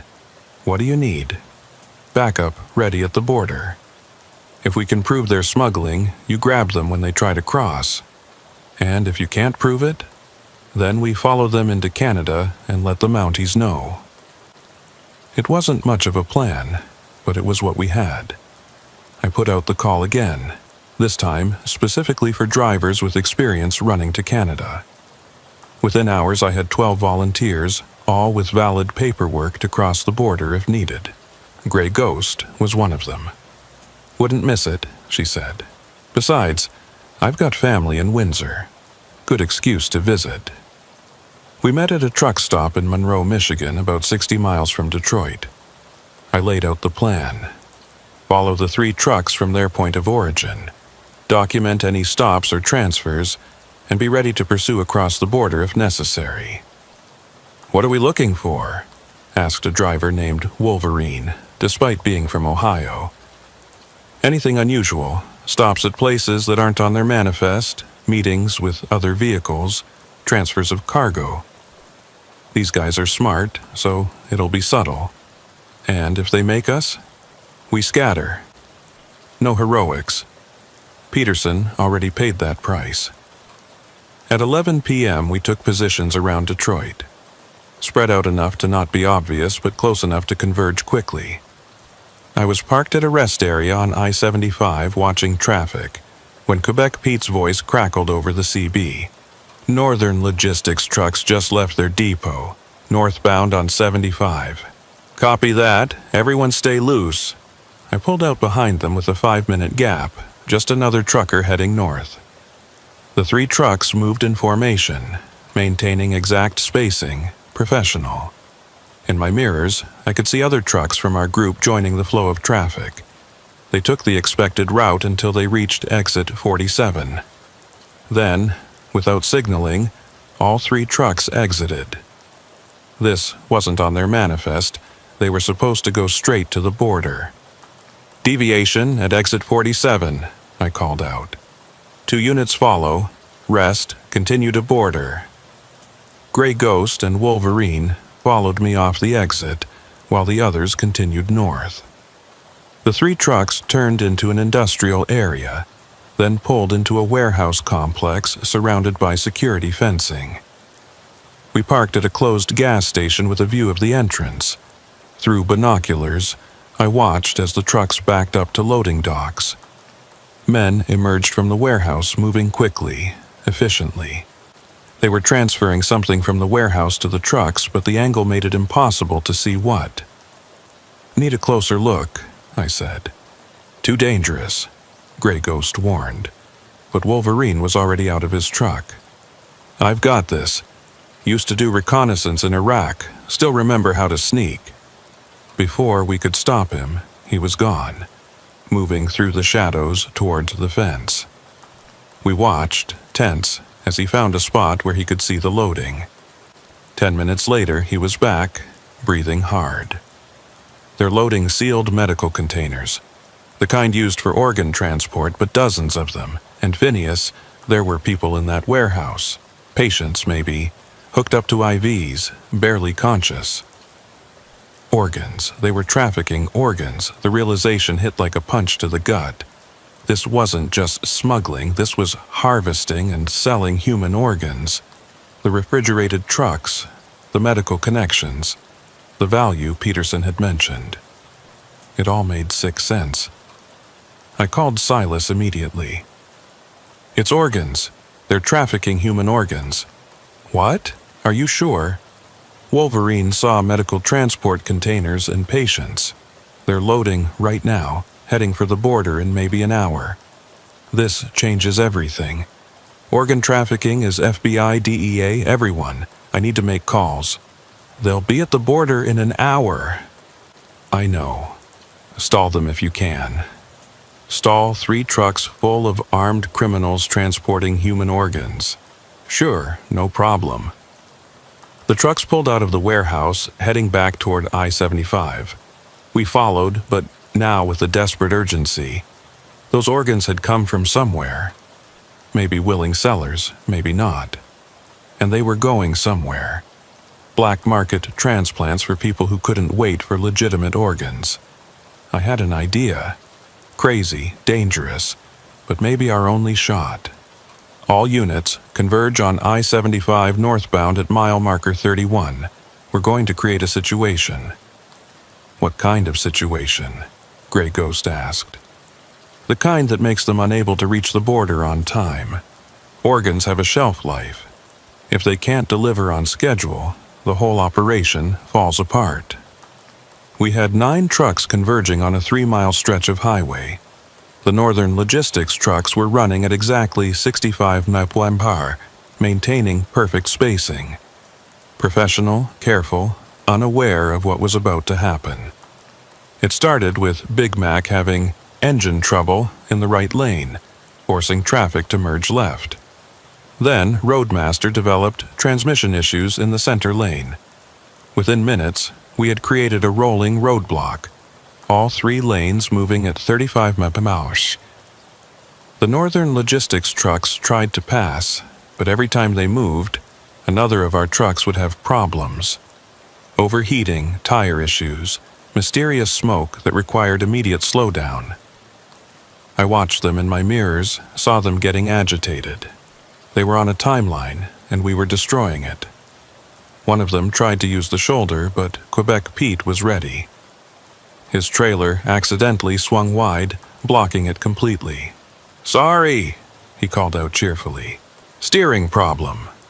For 45 minutes, we kept them trapped in the slowest-moving convoy in Michigan history. Other civilian traffic was getting angry, horns blaring, but we held formation. Every minute that passed was a minute closer to those organs being unusable. Finally, they'd had enough. The lead Northern Logistics truck forced its way onto the shoulder, scraping against the barrier, determined to break free. The other two followed. "Let them go," I said, "but keep following." They raced toward the border, but it was too late. As they approached the Ambassador Bridge, federal agents were waiting. Not just a few, dozens of them, plus local police, customs enforcement. Everyone Silas had been able to mobilize. The Northern Logistics trucks tried to turn around, but we were behind them, blocking retreat. They were trapped on the bridge approach, nowhere to go. The takedown was swift and professional. The drivers surrendered without a fight, hired help, not the real criminals. But the cargo was there, just as Wolverine had described. 43 organ transport containers, each worth hundreds of thousands on the black market. But that wasn't the worst part. The investigation that followed revealed the full scope of the operation. The organization hadn't just been stealing medical equipment, they'd been using it to create illegal transplant facilities. The confused, drugged drivers weren't just robbery victims. They'd been typed for organ compatibility. The ones who matched certain profiles were kept longer, some waking up with surgical scars they couldn't explain. William Turner, the driver whose abandoned truck I'd found, was discovered in one of these facilities, alive but missing a kidney. He'd been held for weeks, used as an unwilling donor, then dumped with no memory of what happened.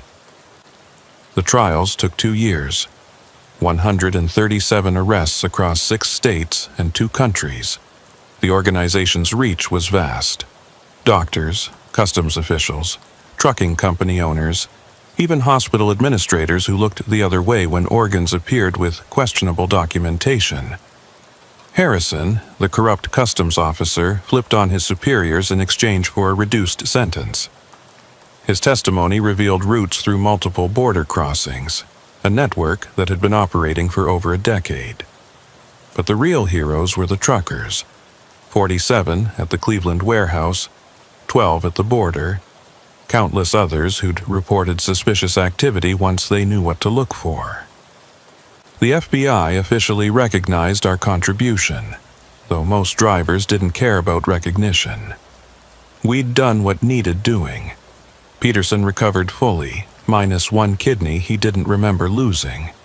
He retired after that, said 40 years on the road was enough. But he still comes to the truck stops, still talks to drivers, warning them about things that seem too good to be true. Sophronia never surfaced again. I hope she found peace somewhere, her and her daughter. She'd been a victim too, forced to choose between her child and her conscience. I don't judge her for the choice she made. Quebec Pete became something of a legend among border-crossing truckers. His detailed notes had broken the case wide open. The FBI hired him as a consultant, teaching agents what to look for at border crossings. Gray Ghost, Wolverine, Roadmaster, and the others formed an informal network, watching for patterns, reporting suspicious activity.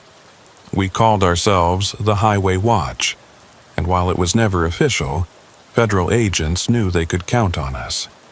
As for me, I kept hauling. Furniture mostly, though now every load felt different, knowing what could be hidden in any trailer. Silas kept in touch, occasionally asking me to take specific routes, watch certain trucks, be in particular places at particular times. I was at a truck stop near Fort Wayne, the same one where this all started, when a young driver approached me, fresh-faced, maybe 25, excited about his new career. You're Phineas, aren't you? Midwest Thunder? I nodded. I heard about what you did. The warehouse, the border, all of it. Is it true? Parts of it. How did you know? How did you spot what everyone else missed? I thought about it. About 41 years of watching patterns, noticing discrepancies, trusting instincts. The road teaches you if you pay attention. Every mile has a lesson, every stop has a story. Most are boring, routine, but sometimes you see something that doesn't fit. A truck where it shouldn't be, a driver acting wrong, cargo that doesn't make sense. And then what? Then you have a choice. Look away, mind your business, stay safe. Or look closer, ask questions, maybe save lives. He nodded eagerly. I want to help, want to be part of the highway watch. I studied him, eager, naive, but sincere.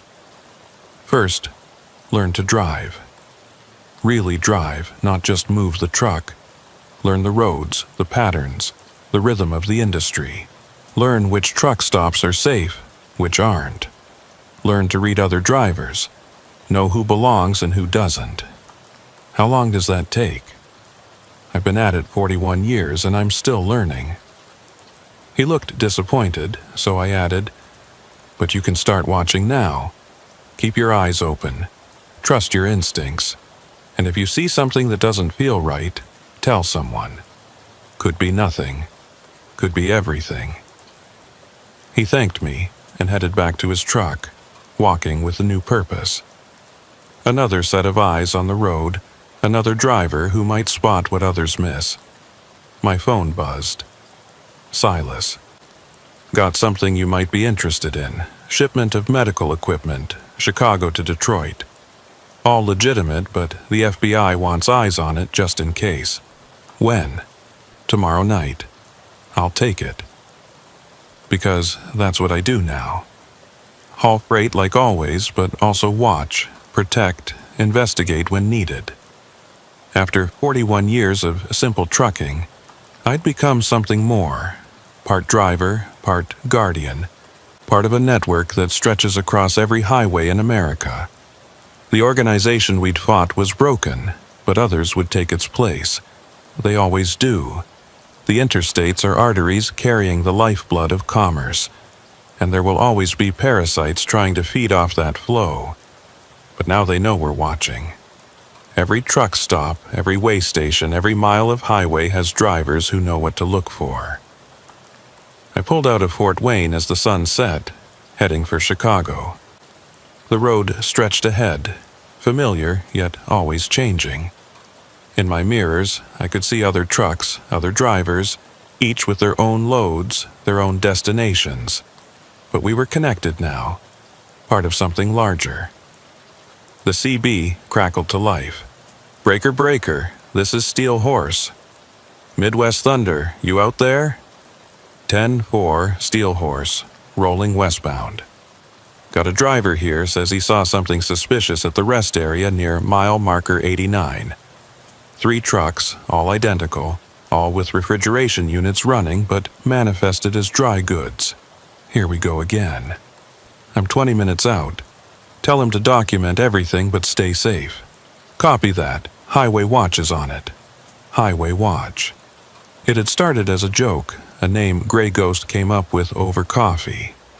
But it had become real, a network of thousands of drivers, all watching, all protecting the roads we called home. My phone rang. Peterson. Phineas, you see the news? They just arrested 6 more people connected to the organ ring. Doctors in Cleveland who were buying the organs. Good. Hope they rot. Yeah. Hey, I wanted to thank you again for everything. You'd have done the same. Maybe, but you did it. You saw that abandoned truck and stopped. Most would have kept driving. Couldn't leave it alone. Never been good at minding my own business. He laughed. Thank God for that. We talked for a few more minutes, then I signed off. The suspicious trucks Steel Horse had mentioned were coming up. Time to go to work. As I approached mile marker 89, I saw them. 3 identical white trucks, unmarked, refrigeration units humming. Could be legitimate. Probably were. But maybe not. I took photos, noted the DOT numbers, documented everything. Then I called it into Silas just to be safe. He'd run the numbers, check the manifests, verify everything was legal. 9 times out of 10, it was nothing. But that 10th time could be another organ ring, another theft operation, another conspiracy that threatened innocent drivers and their cargo. The white trucks took the next exit, heading toward a distribution center I knew was legitimate. Just regular trucks after all. But I'd keep watching, keep checking, keep protecting the roads, because that's what truckers do. We haul the loads that keep America running. We drive through nights and storms and traffic that would break most people. We spend weeks away from home, living in spaces smaller than most bathrooms, all to make sure stores have stock and hospitals have supplies, but we also watch out for each other. We protect the innocent. We stop the criminals who try to use our industry for evil. We are the thin line of chrome and steel that keeps the highways safe. My CB crackled again.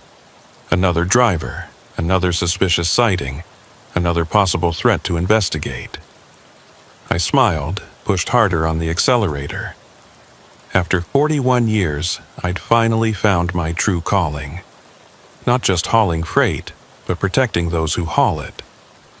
The road stretched on into the darkness, and I followed it gladly. There would always be another load to deliver, another mile to drive, another threat to stop. And I'd be there for all of it, along with thousands of other drivers, watching, protecting, keeping the highways safe. Because we are the Highway Watch, and we never stop rolling.